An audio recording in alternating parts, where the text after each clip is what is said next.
పిల్లరా చూడండి, ఒక పొలం మనం చేస్తున్నప్పుడు మనం మంచి విత్తనాలే ఎత్తుతాం. మంచి విత్తనాలే, మంచి ఒరే మంచి పంటే మనం ఎత్తుతాం. కానీ అక్కడక్కడ కొన్ని మొలుస్తూ ఉంటాయి. ఏంటి అని అంటే కలుపు మొక్కలు. పిల్లరా కలుపు మొక్కలు అవి ఏం చేస్తూ ఉంటాం పిల్లరా, మనం పెరిగేస్తూ ఉంటాం. మన భక్తి జీవితంలో కూడా సాతానుడు రకరకాల విషయాల్లో మనం నడిపించి, రకరకాల రీతులుగా మనల్ని నడిపించి మనల్ని కూడా పక్కదోవ పట్టిస్తూ ఉంటాడు. వాటన్నిటి నుండి మరి ఉపవాస కూడికల ద్వారా మనం ఏం చేస్తామంటే విముక్తి పొందుతాం. అవి పెరలగించబడి మనము ప్రిల్లరా దేవునికి మనము పిల్లరా ఇష్టలుగా మనం మార్చబడుతూ ఉంటాం. దేవునికి స్తోత్రం. ఈ ఉపవాస కూడికలు బెనిఫిట్స్ ఒకటి కాదండి, రెండు కాదండి, చాలా ఉన్నాయి. ఒకటి, మన ఆత్మలు బలపరుచుకుంటాం. రెండవది, మన ఆత్మీయ జీవితాలను దేవునిలో స్థిరపరుచుకుంటాం. పిల్లరా బలహీనలైన మనం బలపరచబడతాం. దేవుని సన్నిధిలో దేవుని శక్తిని పొందుకుంటాం, దేవుని కృపను పొందుకుంటాం. పిల్లరా ఇంకా మనకి ఏదైతే మరి చేదైన వేళ్ళు ఉన్నాయో అన్నీ కూడా పెళ్ళగించబడతాయి. ఏ విధము చేతనైనా మనం దేవుని స్వారూప్యములోనికి మనం మార్చబడతాం. ఇన్ని ఉపయోగాలు ఈ ఉపవాస కూడికల ద్వారా మనకున్నాయి. అందుకనే మనము సంవత్సరానికి ఒకసారి, ఆనాడు ఇశ్రాయేలీలు మరి సంవత్సరానికి 4 పర్యాయాల వారు ఉపవాసాలు చేసేవారు. కానీ మరి ఒక్కసారికే మనం ఎంత ఇబ్బంది పడుతున్నామండి. కొంతమంది 3వ రోజు వస్తానని, కొంతమంది 2వ రోజు వస్తానని, లేకపోతే నేను పగల రాను సాయంకాలమే వస్తానని, మరి కొంతమంది నేను పగలనే అటెండ్ అవుతాను కానీ నైట్ నాకు భయం అని, ఇంకా చెప్తే అడిగితే ఒక్క కారణం కాదనుకోండి, ఇంకా ఎన్నెన్నో కారణాలు చెప్తారు. కానీ వాళ్ళు మాత్రం 4 పర్యాయాలు ఇశ్రాయేలు ఉపవాసం ఉండేవారు. మీరు ఎక్కడ ఉందండి ఇలాగని అంటున్నారేమో, జకరియా గ్రంథంలో రాయబడి ఉంటుంది. ఏంటంటే 5వ నెల ఉపవాసము, 7వ నెలలో ఉపవాసము, 10వ నెలలో ఉపవాసం, ఇలా యోధా ఇంటి వారికి చెప్పండి ఉత్సాహమును పుట్టించే మనోహరమైన పండుగలు. దేవునికి ఈ పండుగలండి మనకు పండుగలు. దేవునికి స్తోత్రం. వాళ్ళు 4 పర్యాయాలు ఈ రీతిగా ఉపవాసాలు చేసేవారు. కానీ మనం మాత్రం మరి ఒకసారి చేస్తున్నాం. మరి సంపూర్ణంగా ఈ ఉపవాస కూడికల్లో మనం పాల్గొన్నట్లయితే దేవుడు మన కుటుంబాల్లో అద్భుతమైన కార్యములు చేయునుగాక, విమోచన కార్యములు జరిగించునుగాక. మునుపటి కంటే అధికమైన మేలులు ఈ కూడికల ద్వారా మన కుటుంబాల్లో దిగి వచ్చునుగాక. నమ్మిన వారు గట్టిగా స్తోత్రాలు చెప్పండి. హల్లెలూయా. ప్రియులారా, మరి ఉపవాసం గురించి నేను చెప్పడానికి నిలబడలేదు, కానీ మరి మీరు ఎందుకు ఎప్పటి నుంచో విన్నటువంటి వారు మీకు తెలుసు. అనేక సందర్భాల్లో మరి దైవజనులు కానీ, నేను కానీ, అనేకమైన భక్తులు కానీ ఉపవాసాల గురించి, ప్రతిష్ట గురించి మరి అనేకమైన సందర్భాలు మనం విని ఉన్నాం. కానీ ఇప్పుడు నేను దాని గురించి చెప్పడానికి ఇష్టపడ 1-2 మాటలు మనము ఈ ఉపవాసాల ద్వారా మనకి ఎట్టి ప్రయోజనాలు ఉంటాయో మనం ఒక్కసారి మనం ఒక స్థల పోసుకుందాం. ఎస్తేరు పిల్లలు ఉపవాసం ఉండి ప్రార్థన చేసి చెప్పండి ఏం చేసింది చెప్పండి, తన జాతిని రక్షించుకుంది. తన జాతి మీదకు వచ్చినటువంటి ఉపద్రవం నుండి తప్పించుకుంది. ఈ రోజున నీ కుటుంబం మీదకు వస్తున్నటువంటి ఉపద్రవం, రేపు ఏం జరగబోతుందో, రేపు మనం ఏ రీతిగా ఉంటాం మనకి తెలీదు.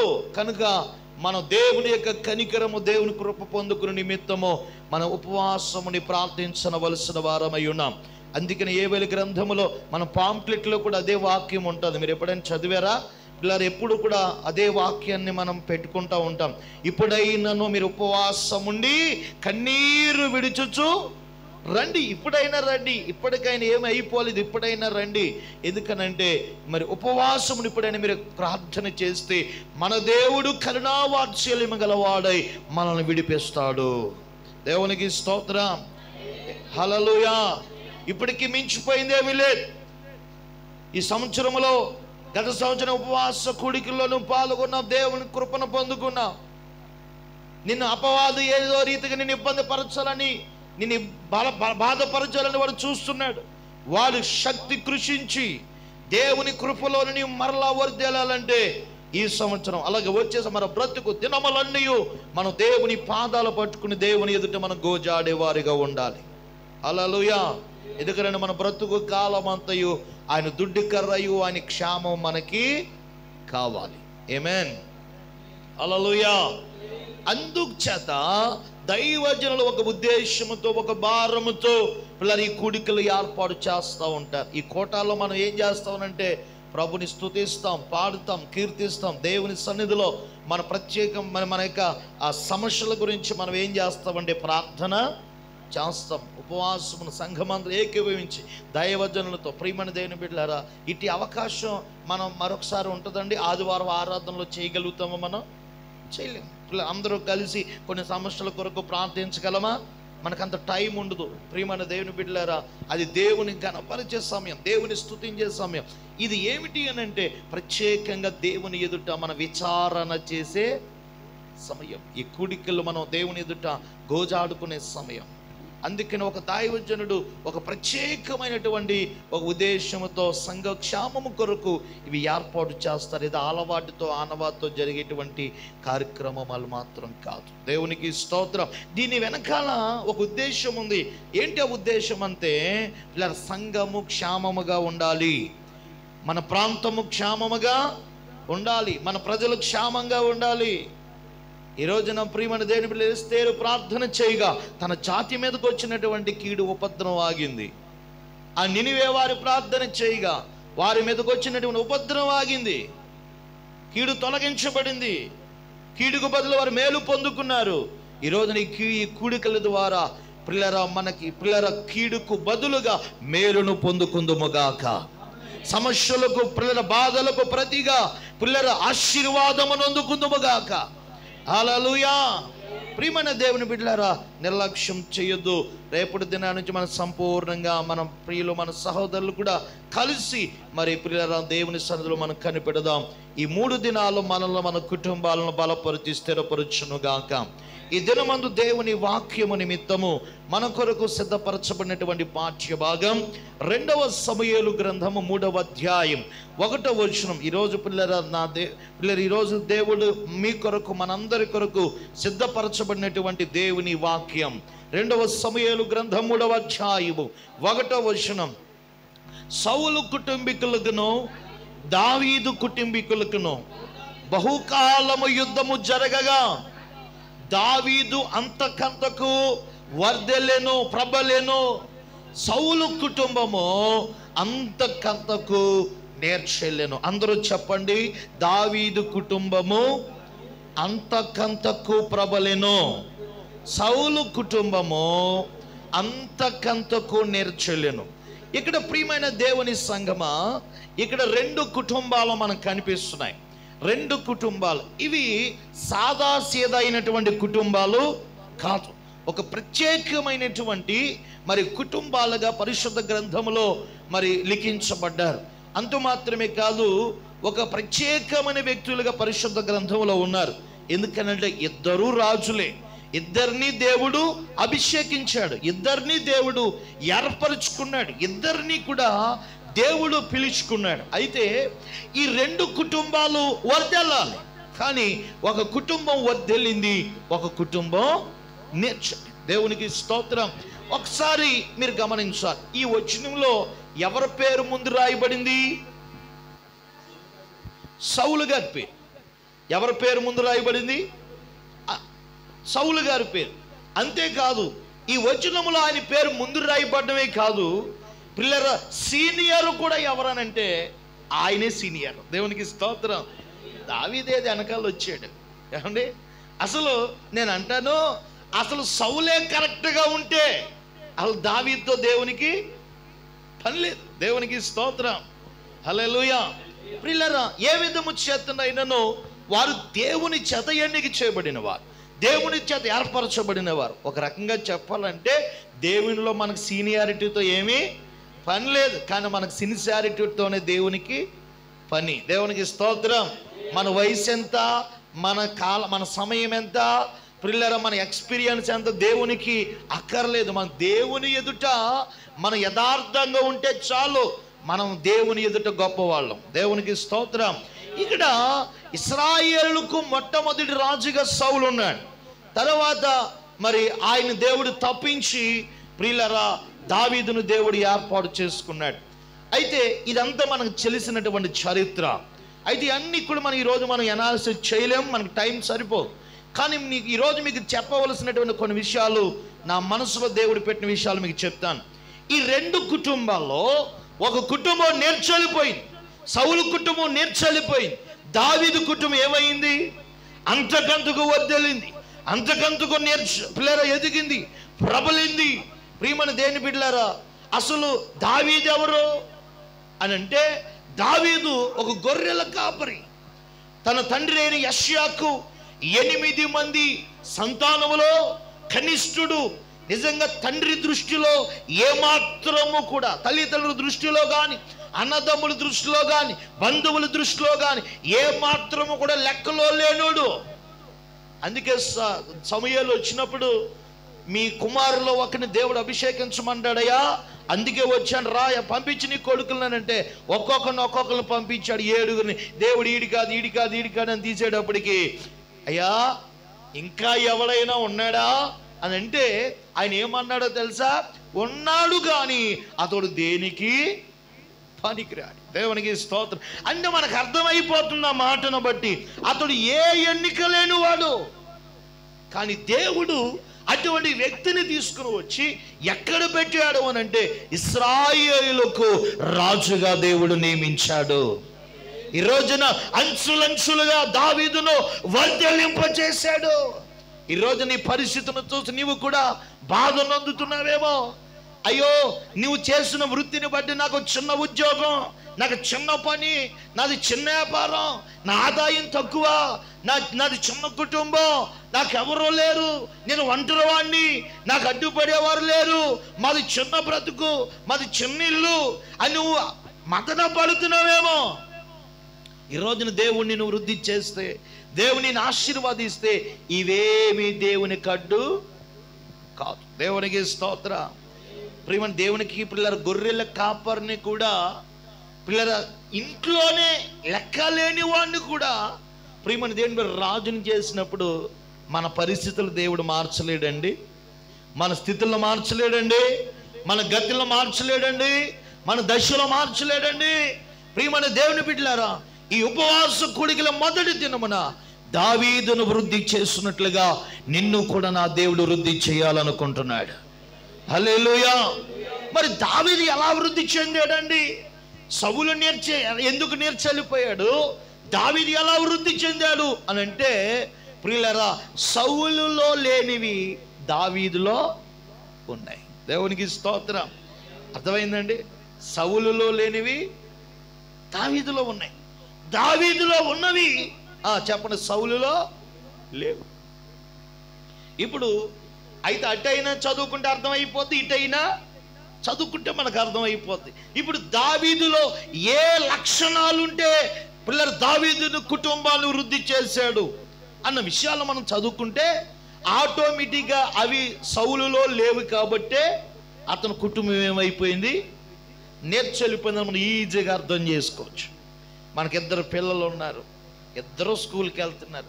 ఒకటి మార్కులు బాగా వస్తున్నాయి, ఒకటికి రావట్లేదు. 2 మన పిల్లలే. ఏంటి తేడా అంటే, మాస్టర్ దా స్కూల్తో కాదు, వీడు చదువుతున్నాడు, వీడు చదవట్లేదు, అంతే తేడా. అలాగే ఇప్పుడు దావీదు వృద్ధి చెందడానికి కారణం ఏంటి అంటే, కొన్ని కారణాలు చెప్తాను. ఇవి లేనందున సౌలు కుటుంబం ఏమైపోయింది? నేర్చెల్లింది. అవి ఉన్నందున దావీదు కుటుంబం వర్ధిల్లింది. ఏమున్నాయి దావీదులో? దేవుడు ఏం చూశాడు దావీదులో? ప్రియమైన దేవుని బిడ్డలారా, చూడండి. మొదటిగా 2వ సమూయేలు గ్రంథము 5వ అధ్యాయము 10వ వచనాన్ని మనము చదువుకుందాం. దావీదు అంతకంతకు వర్ధిల్లెను, సైన్యములకు అధిపతి అయిన యెహోవా అతనికి తోడుగా ఉన్నాడు. దేవునికి స్తోత్రం. చూడండి ప్రియులారా, దేవుడు దావీదుకి ఎలా ఉన్నాడట? అమ్మా చెప్పాలి, తోడుగా ఉన్నాడట. ఈరోజు పిల్లరా, మనుషులే మనకు తోడు ఉండట్లేదు. ఏమండి? ఇప్పుడు పిల్లలు ఏదైనా పని మీద ఒక స్నేహితుడిని అడిగాం, ఏమండి మనం ఆ పని మీద వెళ్దామండి, ఒరే ఆ పని మీదకి వెళ్దాం, రేపు కొంచెం రావాలని అంటే సరే వస్తాడు. ఆ పని అవ్వలేదు, మరలా 2వ రోజో 3వ రోజో మరలా వెళ్ళాలి. వస్తాడా? రాడు. ఏమంటాడు? ఎల్రా బాబు నాకు పని ఉంది అని అంటాడు. ఈరోజున స్నేహితులైనా ఎవరైనా కొంతవరకే తోడుంటారు, కానీ సర్వ సృష్టికి పిల్లల ఆధారభూతుడైన దేవుడు నీతో తోడుగా ఉంటాడు. హల్లెలూయా. దావీదుకు దేవుడు తోడుగా ఉన్నందున అతడు అంతకంతకు ఏమయ్యాడు చెప్పండి? వర్ధిల్లాడు, వృద్ధి చెందాడు. ఎందుకు దావీదుకే దేవుడు తోడున్నాడు? ప్రియమైన దేవుని బిడ్డలారంటే, దావీదు పిల్లరా దేవుని మాట వినేవాడు. చెప్పండి అమ్మా, చెప్పాలి. దేవుని మాట వినేవాడు. దేవుని మాట ఎవరైతే వింటారో దేవుడు వారికి ఎలా ఉంటాడు చెప్పండి? తోడుగా ఉంటాడు. దేవునికి స్తోత్రం. దేవుని మాట వినడం అని అంటే ప్రియమైన దేవుని, ఆయన ఏదైతే మనకు చెప్పాడో అలా రీతిగా మనం ఉండటం, వద్దు అనేది మనం వదిలేయటం, నడవమన రీతిలో మనం నడవడం. చాలామంది దేవుని మాటలు వింటారు, కానీ ఇవాళ భలే చెప్పారండి పాస్టర్ గారు, లేకపోతే మచిలీపట్నం నుంచి వచ్చాడని, లేకపోతే లండన్ నుంచి వచ్చాడు, అమెరికా నుంచి వచ్చాడని భలే చెప్పారని అంటే కాదు. మనం దేవుని వాక్యం ఎందుకు అని అంటే మనము ఆ వాక్యానుసారంగా జీవించటానికి. ఆమేన్, హల్లెలూయా. దేవుని వాక్యాన్ని మనం వినాలి, వినిన ప్రకారంగా మనం జీవించాలి, ఆ వాక్యానుసారంగా మన జీవితాలను నడిపించాలి. అందుకనే యోహాను పత్రికలో రాయబడి ఉంటుంది, నా పిల్లలు నా మాట వినుచున్నారనుట కంటే నాకు మరి ఎక్కువ సంతోషము లేదు. దేవునికి ఎప్పుడు సంతోషం నిన్ను పెట్టానంటే నువ్వు దేవుని మాట విన్నప్పుడు. ఆమేన్. దేవుని మాటకు లోబడి నీ జీవితాన్ని నడిపించుకున్నప్పుడు, నీ కుటుంబాన్ని నడిపించుకున్నప్పుడు. ఈరోజు దేవుని మాట విన్నప్పుడు లోకముతో నీకు పని లేదు, లోక ఆచారాలతో నీకు పని లేదు. ప్రియమైన దేవుడు ఎవరో చెప్పినటువంటి మాటలతో నీకు పని లేదు. ఎందుకనంటే నీకంటూ ఒక శాసనం ఉంది, అదే నా దేవుని వాక్యం. ఈ వాక్యము నీతో ఏమైతే చెబుతుందో నువ్వు వాక్యానుసారంగా నువ్వు జీవించినప్పుడు, దేవుని మాటకు నువ్వు లోబడినప్పుడు ప్రియులారా దేవుడు నీకు ఎలా ఉంటాడు చెప్పండి? తోడుగా ఉంటాడు. దేవునికి స్తోత్రం, హల్లెలూయా. ప్రతి విషయములో దేవుని మాటకు లోబడినటువంటి వాడు దావీదు. హల్లెలూయా. నాకు అధికారం ఉంది, నేను రాజు అయిపోయాను, నాకన్నీ ఇంకా సరిపోయినాయి, నాకు ఇంకేం అక్కర్లేదు అనుకున్నాడా? ఆయన చనిపోయేంత వరకు కూడా దేవుని మాటలు లోబడ్డాడు. అంతేకాదు, చనిపోతున్నప్పుడు కూడా తన కొడుకు ఏమని చెప్పాడు? సొలొమోనుకి ఏమని చెప్పాడు చనిపోతున్నప్పుడు? రాజుల గ్రంథంలో ఉంటుంది, ఇదిగో లోకులందరూ పోవలసిన మార్గములో నేను పోతున్నాను, మరణం నాకే కాదురా, లోకం కనుక వచ్చినట్లుగానే నాకు కూడా వచ్చింది. మరణం అనేది ఆ ఇంటోళ్ళకి ఈ ఇంటోళ్ళకే కాదు, నాకు కూడా వస్తుంది. ఇంక దగ్గర పడిపోయింది, నేను ఇంకా వెళ్ళిపోతాను ప్రభు దగ్గరికి. కనుక నువ్వేం చేయాలంటే నువ్వు కలిగి ఉన్నది గట్టిగా పట్టుకుని దేవుని యొక్క ఆజ్ఞలు నువ్వేం చేయాలి? అనుసరించి నడవాలి. అప్పుడు దేవుడు నిన్ను నీ బిడ్డలను ఏం చేస్తాడు చెప్పండి? స్థిరపరుస్తాడు అని దావీదు ప్రియులారా తన కుమారుడికి చెప్పాడు. అంటే దీని అంతటి బట్టి మనకు అర్థమయ్యే విషయం ఏంటంటే దావీదు దేవునికి లోబడేవాడు, దేవుని మాట వినేవాడు. దేవునికి స్తోత్రం. అందుచేత దావీదును అంతకంతకు వృద్ధి చేశాడు. దేవునికి స్తోత్రం, హల్లెలూయా. రెండవదిగా మనం చూద్దాం, మొదటి సమూయేలు గ్రంథము 24వ అధ్యాయం 17వ వచనం. దావీదుతో ఇట్లా నేను, యెహోవా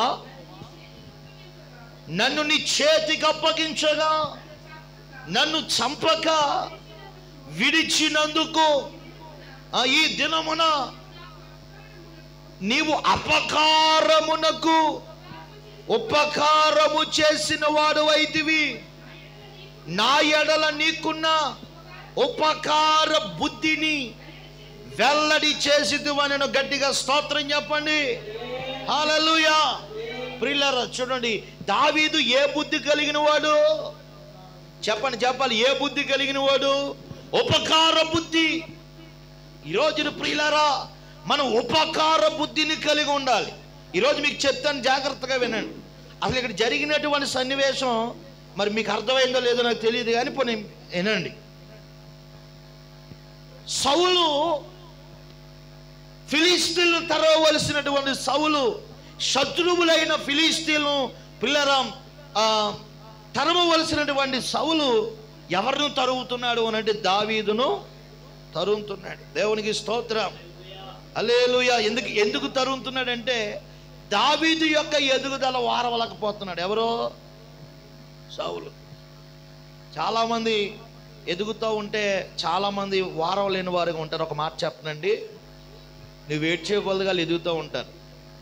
దేవునికి స్తోత్రం, నువ్వు ఏడ్చే కొలది ప్రియులారా. అందుకని అబ్రహాంతో దేవుడు అన్నాడు, అబ్రహామా నిన్ను దీవించేవారిని దీవిస్తాను, నీ మీద నోరు పారేసుకున్న వారిని వాళ్ళకి పళ్ళు పీకేస్తాను, నిన్ను శపించేవారిని శపిస్తాను, నిన్ను దీవించేవారిని దీవిస్తాను. అందుకనే ఒక దీవించబడిన వ్యక్తి గురించి నువ్వెప్పుడూ కూడా ఏం చేయాలంటే ఇలాగైపోతారు అనకూడదు. దేవా వారిని ఇంకా దీవించానంటే నీకేమొస్తుంది? నీకు వస్తుంది. హల్లెలూయా. పిల్లలు యోబు జీవితంలో కూడా ఇదే జరిగింది. యోబు మంచం మీద వ్యాధిగ్రస్తుడై ఉన్నాడు. నిజంగా చాలా బాధతో ఉన్నాడు. స్నేహితులు వస్తున్నారు, ఆ గుమ్మంగాళ్ళు ఉండి వెళ్ళిపోతున్నారు. ఏదో అటుపల్లో బతుకులు పేగేటట్టుకు వచ్చి పోలేరా ఇవాళ కాకపోతే రేపు తగ్గుద్దని అనగడం మానేసి అక్కడ ఉండి ఏ కర్మ చేశారో ఏ పాపం చేశారో, ఒకప్పుడు అందరూ కలిసే తిరిగాం కదరా, ఏంటో నీ బతుకులాగా అయిపోయింది, ఏం చేసావురా బాబు అని అంటున్నారు. అసలు పేషెంట్ దగ్గరకు వచ్చి మాట్లాడవలసిన మాట్లాడవి కాదండి. అలాగ వెళ్ళిపోతుంటే మానవ హృదయం కాబట్టి అలానే మాటలకి ఈయన పడుతున్న బాధకి నిజంగా యోబు గారికి కూడా చాలా బాధ వచ్చేసింది. అయ్యా వీళ్ళందరూ బాధకర్తలే కానీ నువ్వు మాత్రం ఆదరణకర్తవు అని దేవుని స్తుతించాడు. అయితే నిజంగా వాళ్ళ మీద ఒక కోపం పెంచుకున్నాడు యోబు కూడా.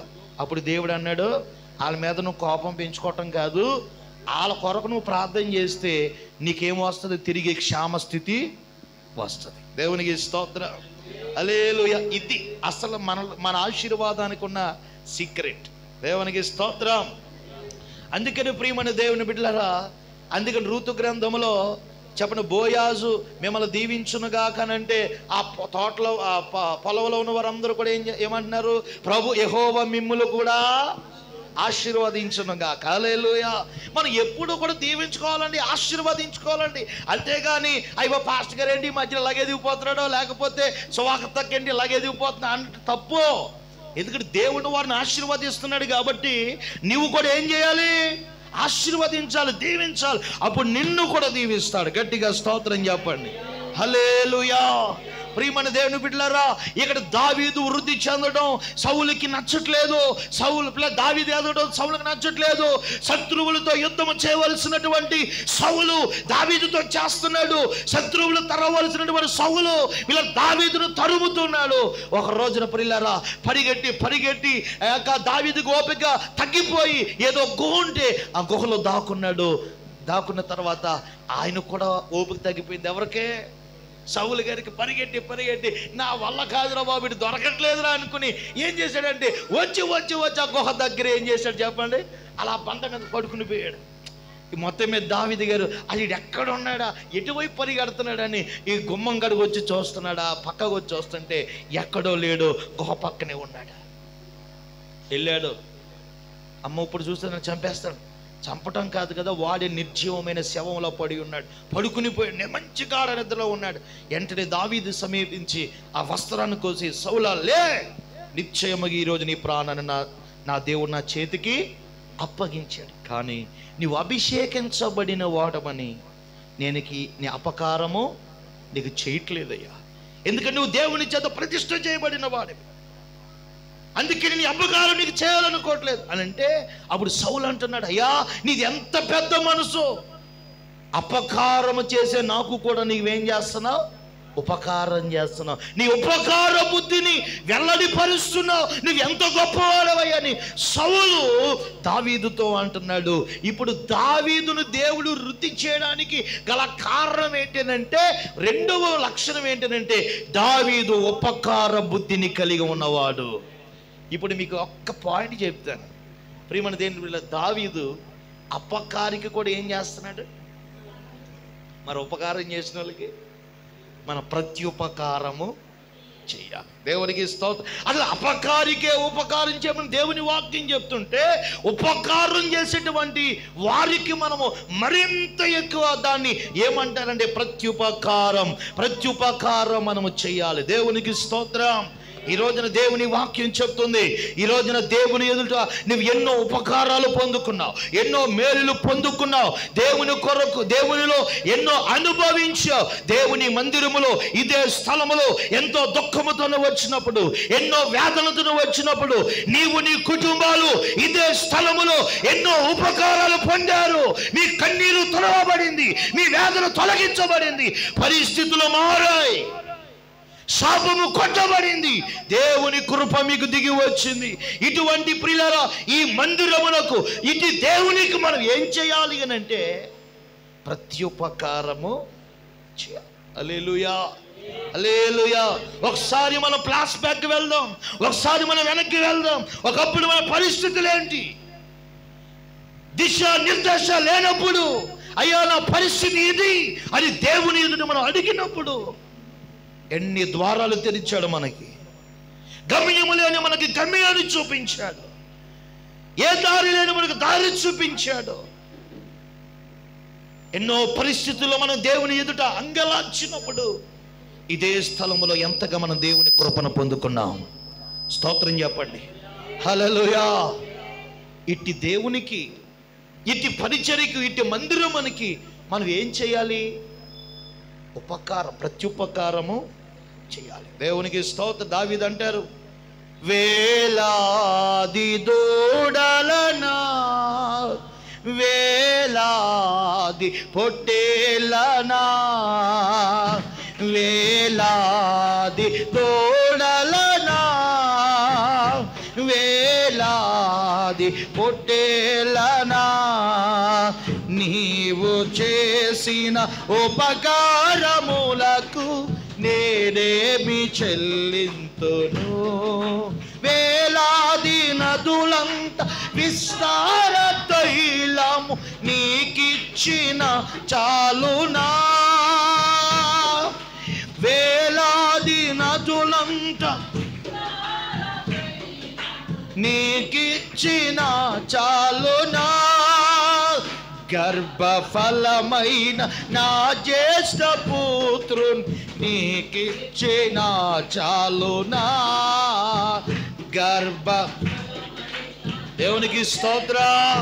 చూడండి చూడండి, ఆయన చేసిన ఉపకారాలకు నీ గర్భఫలమైన పిల్లరా బిడ్డలను ఇచ్చినా, లేకపోతే వెండి బంగారం ఇచ్చినా ఆయన రుణము మనము తీర్చలేమండి. ఒకప్పుడు మట్టికి మట్టి అయిపోవలసిన వారు పిల్లరా, పడిన శోధనలో మనము కృషించిపోవలసిన వారు, మనకు వచ్చిన వ్యాధుల్లో మనము మరణించవలసినటువంటి వారు, మనకు వచ్చిన సమస్యలలో మనం కుటుంబాలు చితికిపోవలసినటువంటి వారు. యేసయ్య కదా మనల్ని విడిపించింది, యేసయ్య కదా మన లావనెత్తింది.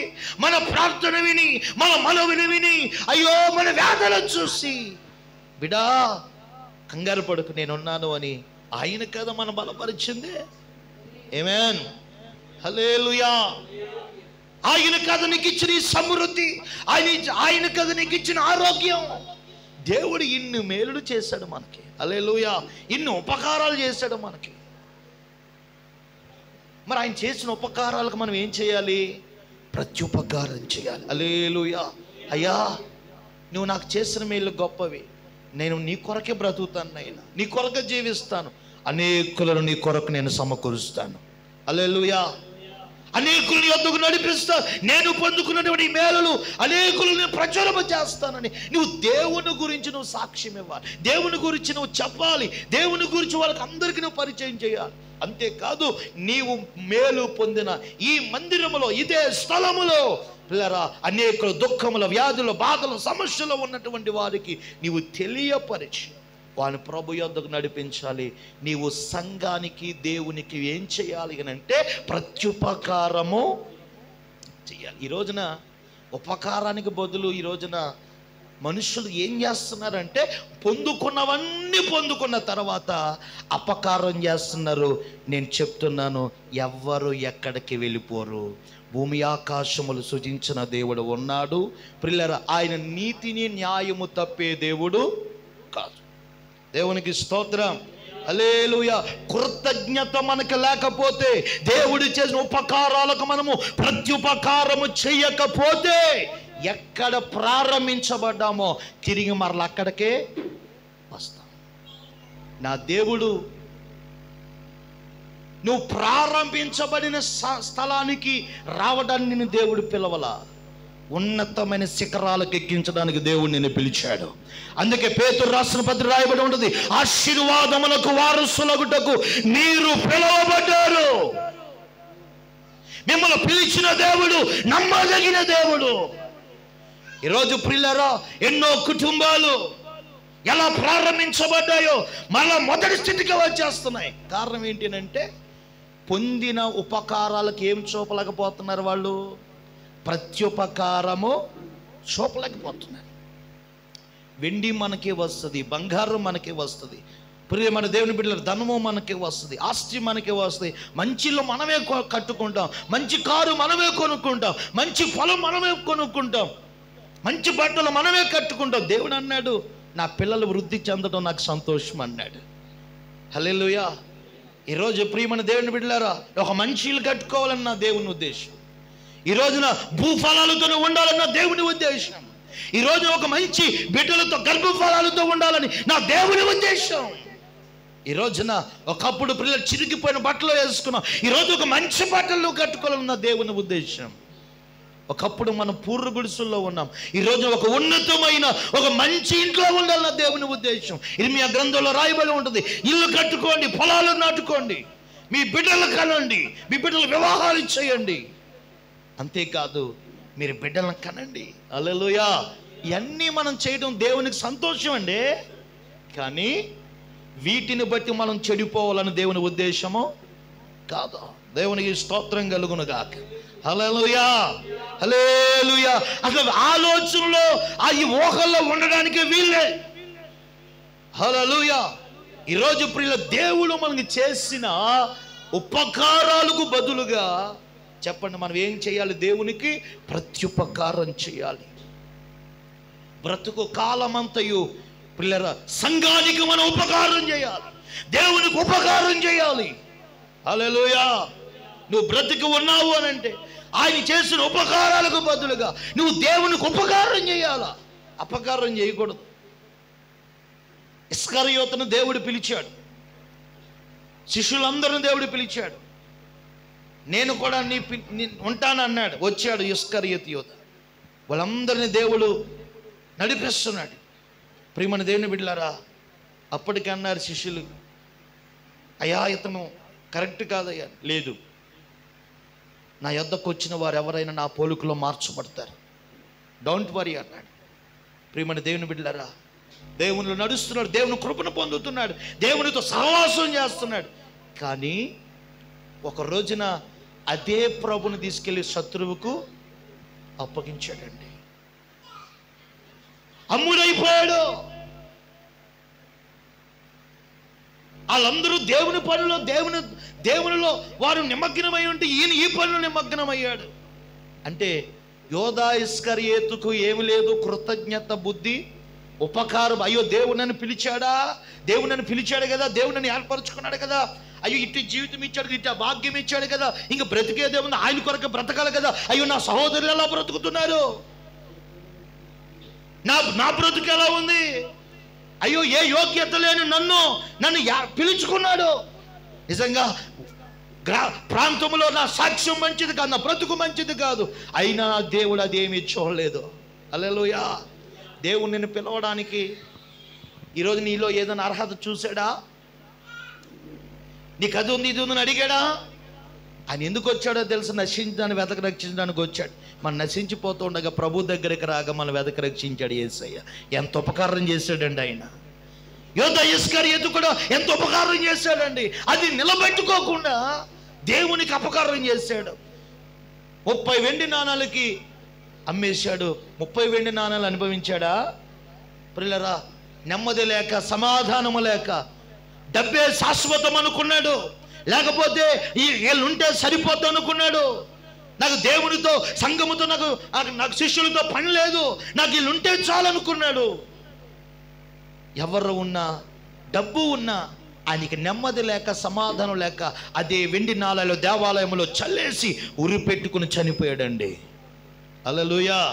ఈరోజు నేను చెప్తున్నాను, ఉపకారం చేస్తున్న దేవునికి మనం ఉపకారం చేయకపోతే, ఉపకారాలు పొందినటువంటి దేవుని మందిరంలో మనం ఉపకారిగా ఉండకపోతే, అపకారం చేస్తే మన పరిస్థితి కూడా యోధా ఇస్కరియోతు వలె ఉంటుంది. నువ్వు ఎక్కడ ప్రారంభించబడ్డావో తిరిగి నువ్వు ఎక్కడికి వెళ్తావు? అక్కడికే వెళ్తావు. ఈరోజు నేను చెప్పగలను, లైవ్ ఉంది, చాలా కుటుంబాల గురించి నేను చెప్పగలను. మన పరిచర్యలోనే వాళ్ళ ప్రారంభం మాకు తెలుసు. ఈ రోజున వారి పరిస్థితి చూస్తున్న వాళ్ళ పరిస్థితి మాకు తెలుసు. ఈ రోజున దేవుని బిడ్డ, సేవకుడైన నేనైనా, విశ్వాసమైన నీవైనా, మనకు ఎన్నో వస్తాయి, ఎన్నో పోతాయి. అది కాదు మనకు ముఖ్యం, మన పిలిచిన దేవుడు మనకు ముఖ్యం. హల్లెలూయా. పిలిచిన దేవుడు మనకు ముఖ్యం. మన దేవుడు ఉపకారం చేశాడు మనకి. పడిపోయిన బ్రతుకులు, చితకబడిన బ్రతుకులు స్థిరపరిచాడు. ఒకప్పుడు ప్రియులారా, కన్నీళ్ళు అన్నముతో కలుపుకుని తింటున్న మన బ్రతుకుల్లో ఈ రోజున ఇటువంటి సంతోషం మన కుటుంబంలో నింపాడంటే, ఈ రోజున దేవునికి నువ్వు ఎలాంటి ఉపకారిగా ఉన్నావు? నువ్వు బ్రతుకు దినములన్నిట సంఘానికి, దేవునికి నువ్వేం చేయాలి? ప్రత్యుపకారమే చేయాలి. దేవునికి స్తోత్రం. అలా నువ్వు చేస్తే దావీదు వృద్ధి చెందినట్లుగా నువ్వు వృద్ధి చెందుదువుగాక. స్తోత్రాలు చెప్పండి గట్టిగా. అలే, దావీదు వృద్ధి చెందడానికి గల కారణం ఏంటి అని అంటే, పిల్లరా, అపకారి కూడా ఏం చేస్తాడు? ఈయన అలా ఉపకారం చేసినోడి కంటే ఇంకా చెప్పక్కర్లేదు, ఇంకా ప్రత్యుపకారం. ఎందుకనంటే అతడు ఉపకార బుద్ధిని కలిగి ఉన్నవాడు. నేను త్వరగా ముందుకు వెళ్తున్నాను. మూడవది మనం చూద్దాం. దావీదు ఇంతగా వృద్ధి చెందడానికి గల కారణం ఏంటంటే, చూడండి 34వ కీర్తన 4వ వచనం. నేను యెహోవా యొద్ద విచారణ చేయగా ఆయన నాకు ఉత్తరం ఇచ్చాను. హల్లెలూయా. అమ్మ, దావీదు గారు ఏ విషయమని ఎవరి దగ్గర విచారణ చేస్తున్నాడండి? చెప్పండి, ఎవరి దగ్గర? దేవుని దగ్గర. ఏ పరిస్థితుల్లో అయినా సరే దేవుని పాదాలు పట్టుకుంటాడు. ఎందుకనంటే జవాబు వచ్చేది ఆయన దగ్గరే. హల్లెలూయా. దేవుని దగ్గర విచారణ చేస్తున్నాడు. చూడండి, 119వ కీర్తన 164వ వచనం మనం చూస్తే, దినమునకు ఆయన 7 మారులు దేవుని స్తుతిస్తున్నాడు. అంటే ఎన్నిసార్లు ప్రార్థన చేస్తున్నాడు రోజుకి? 7 మార్లు. అబ్బా, అంత స్థితిలో ఉన్నా కూడా 7 మార్లు దేవుని స్తుతించి ప్రార్థన చేయటం అంటే అది మామూలు భక్తి కాదండి. స్తోత్రం చెప్పండి. హల్లెలూయా. చిన్న ఉద్యోగం కలిగి ఉన్నందుకే, చిన్న వ్యాపారం కలిగి ఉన్నందుకే, పిల్లలు చిన్న పని కలిగి ఉన్నందుకు మనం ఏమంటాం? ఖాళీ లేదండి. దేవునికి స్తోత్రం. హల్లెలూయా. ప్రియమైన దేవుని బిడ్డలారా, దావీదు వృద్ధి చెందడానికి కారణం ఏంటంటే దేవుని ఎదుట ప్రార్థన చేసేవాడు. ఏ విషయమైనా సరే దేవుని దగ్గర అడుగుతాడు. మనం అడుగుతాం, ఏమండి ఈ మధ్య అండి ఇంట్లో కొంచెం తేడాగా ఉంటుందండి అని ఎవరికో ఎత్తాం చెయ్య. ఆడంటాడు, ఎట్టెట్టావు నీ గుమ్మాలు అంటాడు. ఎలా ఎట్టావు? ఎవడు చెప్పాడు? అది ఇలా పెట్టా అంటాడు. దేవునికి ఇస్తావు. సరే, ఇంక నీకు కడుపులో కలకరించేస్తుంది. అబ్బో ఇదే తేడా అనుకుంటాను, మొత్తం మీద మార్చేస్తావు. అయినా సెట్ అవ్వదు. అయినా సెట్ అవ్వకుండా మరలా ఏం చేస్తావంటే మరలా ఆవిడకి ఇస్తావు. వాళ్ళు అంటారు, అసలు ఎలాగ చెప్పాడు? ఎవరు చెప్పారు? అసలు ముందుదే కరెక్టో అంటే మళ్ళా తిప్పేస్తావు. పిల్లరా, ఒక్కొక్క రీతిగా చెప్తే నీకు నీ పరిస్థితి అంతా మార్చుకోవడానికే సరిపోద్ది. పిల్లరా, ఎవడైనా కరెక్ట్గా ఒక సొల్యూషన్ చెప్తే బాగుంటుంది. నీకు ఎలాగనంటే నట్టిల్లేం పైకి వెళ్ళిపోవాలి, స్లాబ్ ఏమో కిందకు వచ్చేయాలని కరెక్ట్గా చెప్తే మొత్తం అంతా సెట్ అయిపోతాం. దేవునికి స్తోత్రం. హల్లెలూయా. చాలామంది ఇల్లు ప్రియులారా, నేను అప్పుడప్పుడు వెళ్తామంటే ఎప్పటికీ కంప్లీట్ అవ్వవు. ఏంట్రా మొన్న కట్టేసావు కదా బాగా, ఎందుకు మళ్ళీ ఇలా పడగొట్టేసావంటే పిల్లరా తేడా అంటండి, మార్చాను. ఇంకా సంవత్సరం పొడుగున వాడి ఇల్లు కంప్లీట్ అవ్వట్లేదు. ఏదో గోడ, ఏదో కిటికీ పని కనబడుతూనే ఉంటుంది. ఈరోజు నేను చెప్తున్నాను, మనం కొనుక్కునే బండిలోనో, మనం కొనుక్కున్నట్టు మనం వాడుకునే వాహనంలోనో, మనం వాడుకునే పనిముట్లో మనం ఉంటున్న ఇంట్లో లేదు, మనలోనే ఉంది. మనము దేవునికి మనం ఏం చేయాలంటే ప్రార్థన. ఎవరి దగ్గర విచారణ చేసినా, ఎవరి దగ్గర మనం చేయి చూపించినా మనకు సరైన సమాధానం రాదు. దేవుని దగ్గరే మనకి ఉత్తరం వస్తుంది. అందుకే దావీదు గారు అంటారు, నేను ఆపద్దినమున నేను యెహోవాకు మొర్రపెట్టగా ఆయన నాకేమిస్తున్నాడు? ఉత్తరము ఇస్తున్నాడు. దేవుని పిల్లలారా, మనము ఏం చేయాలి అంటే దేవునికి మనం ప్రార్థన చేసేవారుగా ఉండాలి. చాలామంది అంటారు, మీరు ప్రార్థన చేయండి అయ్య గారు, అక్క మీరు కూడా ప్రార్థన చేయండి, అన్నయ్య మీరు కూడా ప్రార్థన చేయండి. మరి నువ్వేం చేస్తావు? పలవ తిని పడుకుంటావా? చాలామంది మీరు ప్రార్థన చేయండి మీరు ప్రార్థన చేయండి అంటారు, వాళ్ళు మాత్రం ప్రార్థన చేయండి. నీ కొరకు నువ్వేం చేయాలి? నీ కుటుంబం కొరకు నువ్వేం చేయాలి? ప్రార్థన చేయాలి. పిల్లరా, ఉచితంగా వచ్చిన మాటే కాబట్టి ప్రార్థన చేయండి అంట. దేవునికి స్తోత్రం. నేను ప్రార్థన చేస్తాను 1000 రూపాయలు ఇస్తామండి, ఆ మాట ఎవరి దగ్గర అంటామా? అనం. దేవునికి స్తోత్రం. హల్లెలూయా. అంతే కదయ్యా, అవునా? పిల్లరా, మనం ఏం చేయాలంటే ప్రార్థన చేయాలి. దావీదు వృద్ధి చెందడానికి మరొక కారణం ఏమిటనంటే దావీదు ప్రార్థన పరుడు. దేవుని దగ్గర విచారణ చేసేవాడు, దేవుని దగ్గర మొరపెట్టేవాడు. ఏ విషయమైన దేవునితోనే ప్రారంభిస్తాడు. ఈరోజు దేవుని సంగమా, నీ కుటుంబంలో కొన్నిసార్లు శోధనలు రావచ్చు, కొన్నిసార్లు పరిస్థితులు అననుకూలంగా మారచ్చు, కొన్నిసార్లు ఇబ్బందులకు ఎదురవ్వచ్చు. రావని ఎక్కడ బైబిల్లో లేదు, కానీ నా దేవుడు వాటిని తప్పిస్తానని మాత్రం చెప్పాడు. దేవుడు నువ్వు కాపాడబడాలి, తప్పించబడాలంటే నువ్వేం చేయాలి? You pray to God, you must pray to God. నువ్వు ప్రార్థన చేయాలి, నువ్వు ఖచ్చితంగా ప్రార్థన చేయాలి. ప్రియమైన దేవుని బిడ్డలు, నువ్వు ప్రార్థన చేస్తే నా దేవుడు ఉత్తరం ఇచ్చే దేవుడు. ప్రార్థన పరిస్థితులు మారుస్తుంది. ఇంకోటి ఏంటి చెప్పనా? ప్రార్థన పాపానికి మనం దూరంగా ఉంచుతుంది. హల్లెలూయా.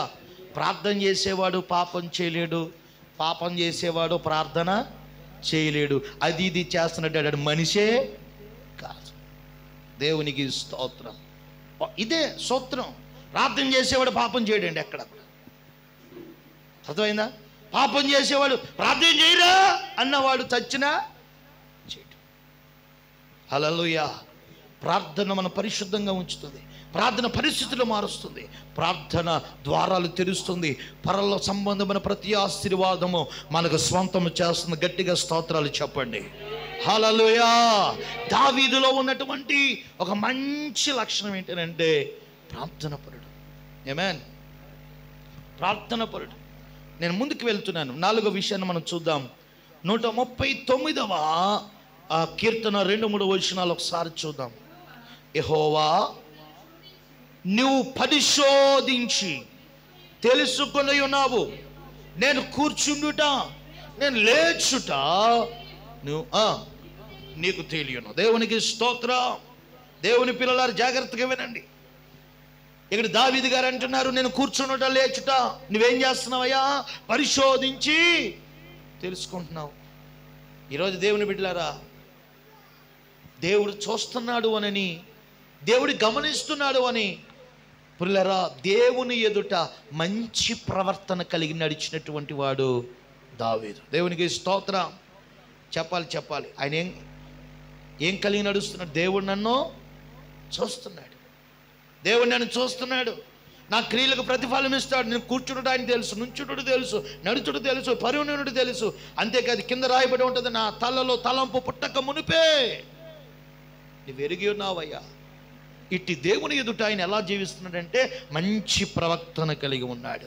ఈ రోజున ప్రియులారా, ప్రభుని నమ్మక ముందు మన ప్రవర్తన ఏ రీతిగా ఉన్నప్పటికీ కూడా ప్రభుని కలిగి ఉన్న తర్వాత మన ప్రవర్తన అంతా కూడా మారిపోవాలి. హల్లెలూయా, హల్లెలూయా. మునుపు సమరయ స్త్రీయే, ఇప్పుడు ప్రియులారా అనేకులకి ఇప్పుడు ఎలా మారిపోయిందంటే ఆశీర్వాదకరంగా మారిపోయింది. హల్లెలూయా. మునుపు నిజంగా ఆవిడ పేరు ఊరు చెప్తే చీ అనేవారు, కనీసం ఎదురొచ్చినా మనం చదువుకుంటాం కదా, రాళ్ళుతో కొట్టేవారు. అందుకని ఆమె అందరూ ఉన్నప్పుడు వచ్చేది కదట, మిట్ట మధ్యాహ్నం ఎవరు లేని వేళ వచ్చేదంట. అటువంటి పరిస్థితుల్లో ఉన్నటువంటి ఆమె ఈ రోజున ఎలా మార్చబడిందంటే ఒక ఆశీర్వాదకరంగా ఆ ప్రాంతానికి ఒక తల్లిగా మార్చబడింది. ఎందుకనంటే ఏంటి మార్పు అనంటే ఆమె ప్రవర్తన మారిపోయింది. చెప్పండి, ఏం మారిందండి? ప్రవర్తన. మునుపు జక్కయ్య పేరు చెప్తే అందరూ అబ్బో వాడా అనేవారు. వాడికి ఉద్యోగం ఉంటేనే, వాడికి ఎంత డబ్బు ఉంటేనే, వాడికి ఎంత ఉంటేనే, వాడు ఎటువంటి వాడైతేనే వాడా అనేవారు. ఇప్పుడు యేసయ్య ముఖ దర్శనం పొందుకున్న తర్వాత ఆయన పరిస్థితి అంతా కూడా ఏమైపోయింది చెప్పండి? మారిపోయింది. హల్లెలూయా. ఇప్పుడు ప్రియులారా, జక్కయ్యకు ఎన్నడూ లేనటువంటి విలువ వచ్చింది. ఈ రోజున మనం ఎటువంటి వారమైనా, మునుపు మనం ఎటువంటి వారమైనా, దేవుని బిడ్డల మన ప్రవర్తన మారాలి. హల్లెలూయా. ఈరోజు పిల్లలు చాలామంది చిన్న మాట వస్తే చాలండి, ప్రియమైన దేవుని బిడ్డలారా, పెట్రోల్ వేసి అంటించినట్టే. దేవునికి స్తోత్రం. హల్లెలూయా. పెట్రోల్ వేసి అంటించినట్టే. మరి ఏంటో ఫైరింగ్ ఏంటో అర్థం అవ్వదు. యేసు రక్తంలో ప్రతి ఫైరింగ్ కూలవునుగాక. దేవునికి స్తోత్రం. హల్లెలూయా. మాట అన్నవరని చాలామంది మాట అన్నవరో, ఎందుకనాలి, అది ఎందుకనాలి, ఇది ఎందుకనాలి. ప్రియమైన దేవుని బిడ్డలారా, ఎంత చెప్పండి, నిజంగా పొరపాటు అన్న ఒక చిన్న మాటే, కానీ ఈవిడ చేసే గొడవ మాత్రం చిన్నది కాదు. వదిలేయచ్చు కదా, పోనీ నువ్వు వదిలేస్తే పోన్లే, ఏదెందుకు అన్నదిలే, తానే తెలుసుకున్నది వదిలేస్తే నిశ్చయముగా ఆ మాటను బట్టి ఆమె పశ్చాత్తాపపడే రోజు ఒక రోజు రాబోతుంది. స్తోత్రం చెప్పండి. అవునంటారు కాదంటారా? పశ్చాత్తాపడతారు. అయ్యో అయ్యో నిజంగా మనం ఎంత నోరు పాడేసుకున్నా ఆమె మాటైనా పలకదండి. ఆమేన్. ఆవిడేమీ పలకదు. అయ్యో అటువంటి మంచి వ్యక్తులు మనం నోరు పారేసుకోవడం మంచిది కాదు అని నిజంగా భోజనం చేసే ప్రతి ఒక్కరికి ఆలోచన వస్తుంది. కానీ పిల్లరా, ఏదో చిన్న మాటగా నువ్వు పైకి లేచిపోయావు అనుకో, దాని నోట్లోనే పెట్టానా. దేవునికి స్తోత్రం. హల్లెలూయా. ప్రభు బిడ్డలమైన మనం సమాజంలో బ్రతుకుతున్నాం, సమాజంలో జీవిస్తున్నాం. ఏదో కొన్ని సందర్భాలు, పరిస్థితులు మనం జరుగుతూ ఉంటాయి. పైపుగాడో, లేకపోతే ఒక రేషన్ షాపు గడో, నలుగురు కూడి ఉన్న చోటనో, లేకపోతే సంఘంలోనో. ఎందుకంటే సంఘంలో జరగవండి, ఏదో చిన్న చిన్న మాట వస్తుంది. మనం ఏం చేయాలంటే ప్రేమించి వదిలేయాలి. హల్లెలూయా. ప్రేమించి, అయ్యో నా సహోదరే కదా పోన్లే అంటే అనుకున్నారులే, వాళ్ళు ఎందుకు అనుకున్నారులే, వదిలేస్తే నువ్వేం కరిగిపో. నీ సత్ప్రవర్తనకు దేవునికి ప్రతిఫలం ఇస్తాడు, నీ తగ్గింపునకు ప్రతిఫలం ఇస్తాడు, నీ లోబడేతనానికి దేవుడు ప్రతిఫలం ఇస్తాడు. నువ్వు ఎంతగా తగ్గించబడతావో, ఎంతగా నువ్వు మంచి ప్రవర్తన కలిగి ఉంటావో అంతగా వృద్ధి చెందుతావు. గట్టిగా స్తోత్రం చెప్పండి. ఈరోజు మన అంశం ఏంటంటే దావీదు వృద్ధి. చెప్పండి, మన అంశం ఏంటి? దావీదు వృద్ధి. ఈ దావీదు పొందిన వృద్ధి నీవు కూడా పొందాలి అని అంటే చెప్పాలి మనం ఏం కలిగి ఉండాలమ్మా? మంచి ప్రవర్తన. దేవునికి స్తోత్రం. ప్రియమైన దేవుని బిడ్డలారా, గుళ్ళో ఒకలాగా ఊర్లో ఒకలాగా ఉండకూడదు. హల్లెలూయా. గుళ్ళో అయినా ఒకలాగా ఉండాలి, ఊర్లో అయినా ఒకలాగే ఉండాలి. దేవునికి మహిమ కలుగునుగాక. చాలామందికి గొడవ పిల్లరా, ఆ ఇంట్లో ఈ ఇంట్లో కీలకపోతే, కచ్చి పడకపోతే తిన్నది చాలామందికి అరగదు. యేసు నామములో దరిద్ర బుద్ధి తొలగించబడునుగాక. స్తోత్రం చెప్పండి గట్టిగా. హల్లెలూయా. మంచి ప్రవర్తన కలిగి ఉంటే నీ కుటుంబం వృద్ధి చెందుతుందమ్మా. అయ్యా, నీ కుటుంబం వృద్ధి చెందుతుంది. దావీదు ఎటువంటి వ్యక్తి అనంటే మంచి ప్రవర్తన కలిగిన వాడు. అసలు అటువంటి ప్రవర్తన అంటే కలలో కూడా ఎవరికి ఏ హాని చేయడండి. ఈరోజున అటువంటి మంచి ప్రవర్తన మనం కలిగి ఉందుముగాక. హల్లెలూయా. చూడండి, మరొక మాటను మనం చూస్తే అపోస్తుల కార్యాలు 13వ అధ్యాయం 22వ వచనం. అపోస్తుల కార్యాలు 13వ అధ్యాయం 22వ వచనం.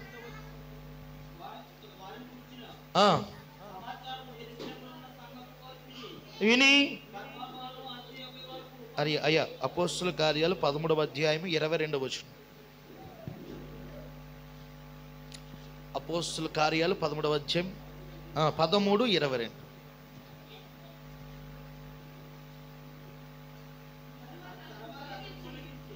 తరువాత అతనిని తొలగించి దావీదును రాజుగా ఏర్పరిచెను. మరియు ఆయన, నేను యెష్షయా కుమారుడైన దావీదును కనుగొంటిని, అతడు నా ఇష్టానుసారమైన మనుషుడు. హల్లెలూయా.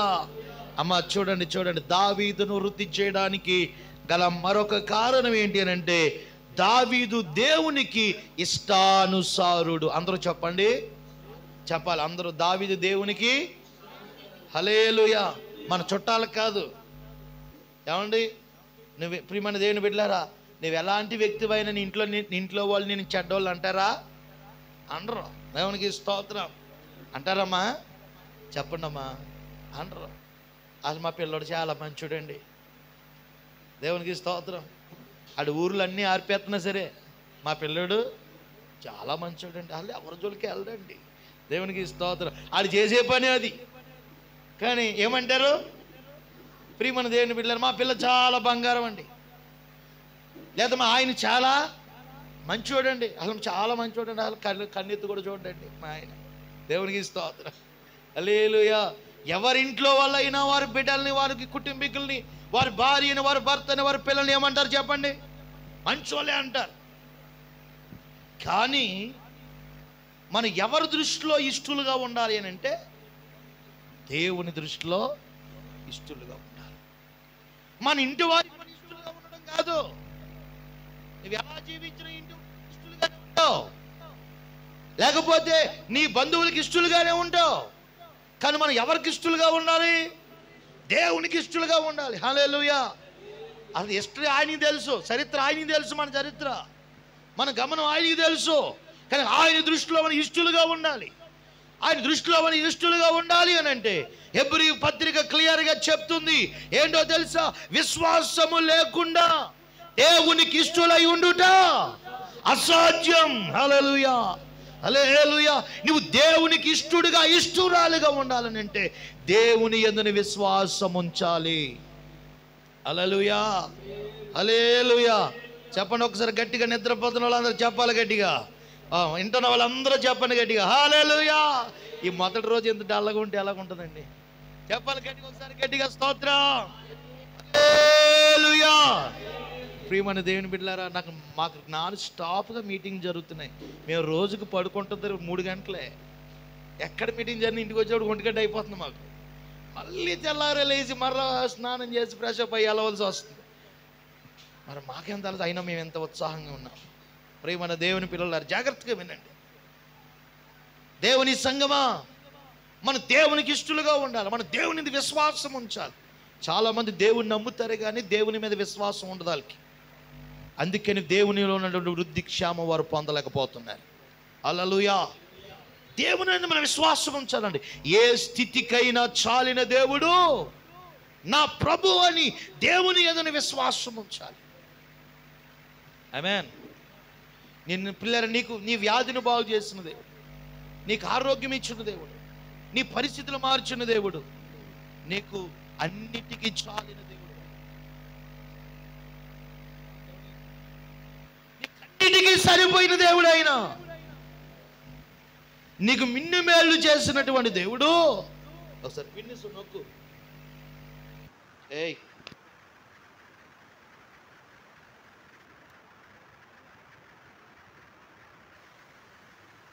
దేవునికి స్తోత్రం. హల్లెలూయా. ప్రియమైనటువంటి దేవుని సంగమా, కూర్చోండి. దేవుని బిడ్డలారా, చాలా మంది దేవుని నమ్ముతారు కానీ దేవుని మీద వాళ్ళకి విశ్వాసము ఉండదు. ఏదైనా వస్తే కాని చోటకు పరిగెడతా ఉంటారు. ఈరోజు నేను దేవుని బిడ్డలారా, సమస్యలు ఇబ్బందులు మనకు వచ్చినప్పుడు దేవుని దగ్గర మన విశ్వాసం వచ్చి ప్రార్థన చేస్తే మన కార్యం చేయడా చేస్తాడు. దేవునికి చిన్న చిన్న విషయాల్లో దేవుని కృపను పోగొట్టుకునే వాళ్ళు చాలామంది ఉన్నారు. ఈరోజు నేను చెప్తున్నాను. కానీ దేవునికి మనం చాలా ప్రశ్నలు వేస్తాం, నాకు ఇలాగెందుకు చేసే ప్రభు అని. కానీ అసలు నీ నీతి పరిస్థితి, నీ విశ్వాస స్థితి దేవుని దగ్గర ఎలా ఉందో ఎప్పుడైనా పరిశీలన చేసుకున్నావా? ఈరోజు మేము చెప్తున్నాను, మా పిల్లలకి నిజంగా ఈ రోజున పిల్లలు పెంచడం చాలా కష్టం. అప్పుడు పిల్లల జ్వరం వచ్చినా బాధ వచ్చినా ఎలా తగ్గిపోయేది, ఎలా పోయేది. ఇప్పుడు అసలు ఎంత టాస్క్ అంటే ఇప్పుడున్న జనరేషన్లో ఎన్ని పరిస్థితులు, ఎన్ని బలహీనతలు మా పిల్లలకి పిల్లరా. నిజంగా కొన్ని సందర్భాల్లో మేమందరం కుటుంబం అంతా పెట్టుకుని సాపేసి ఆ బిడ్డను అలా పడుకోబెట్టి ప్రార్థన చేసిన పరిస్థితులు ఉన్నాయి. ఎందుకంటే 3 రోజులు 4 రోజులు విరోచనాలు, వాంతులు అయిపోతూ పిల్లలు కనీసం మందులు కూడా వేసుకోకుండా, ఎమడకుండా పిల్లరా పక్క చిక్కిపోయి పిల్లలు ఇంకా మరణకరమైన పరిస్థితులు వచ్చినప్పుడు ప్రియమైన దేవుని బిడ్డలారా, దేవుని సన్నిధిలో సాప మీద పడుకోబెట్టి మేము చుట్టూ ఉండి ప్రార్థన చేసిన పరిస్థితులు నేను దేవుని ఎదుట చెప్పగలను. ఆ రీతిగా విశ్వాసం నుంచి ప్రార్థన చేయగా మరుసటి రోజు నుండి వాడు తినకపోయినా 3 రోజులు తినకపోయినా, 3 రోజులు వాంతులు, 3 రోజులు విరోచనలైనా ఎక్కడి నుండి వచ్చేది ఆ ఓపిక తిరిగి లేచి మళ్ళా వాళ్ళు స్వస్థత నొందేవారు. ఇది ఎవరిచ్చినటువంటి కృప?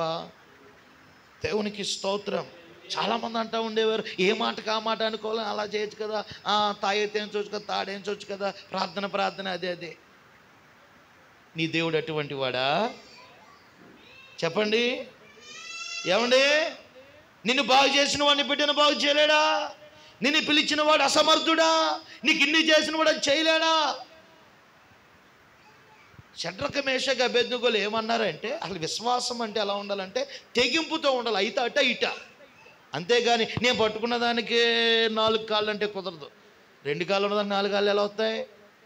4 కాళ్ళు ఉన్నదానికి 3 కాళ్ళు ఎలాగవుతాయి? నువ్వేం చేయదలుచున్నావు, నువ్వే చేయ ప్రభా అని దేవుని కొద్దులేయాలి. వాళ్ళు అన్నారు, అగ్నిగుండంలో వేసేస్తాం, మరి మొక్కు ఇచ్చు కదా అన్నాడు.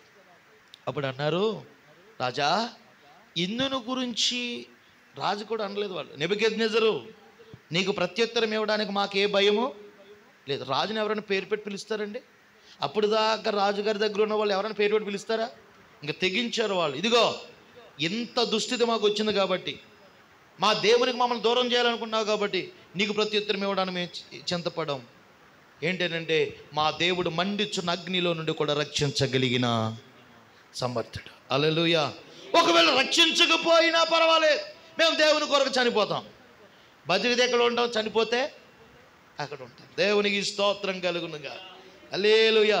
ఇలా త్యాగపూరితంగా ఉండాలి మన భక్తి. దేవునికి స్తోత్రం.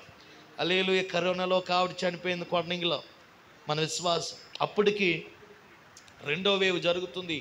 ఎలాగనంటే అసలు శవాలను కూడా హాస్పిటల్ ఇవ్వట్ల, వాళ్ళు కరెంటు మీద ఖననం చేసేస్తున్నారు.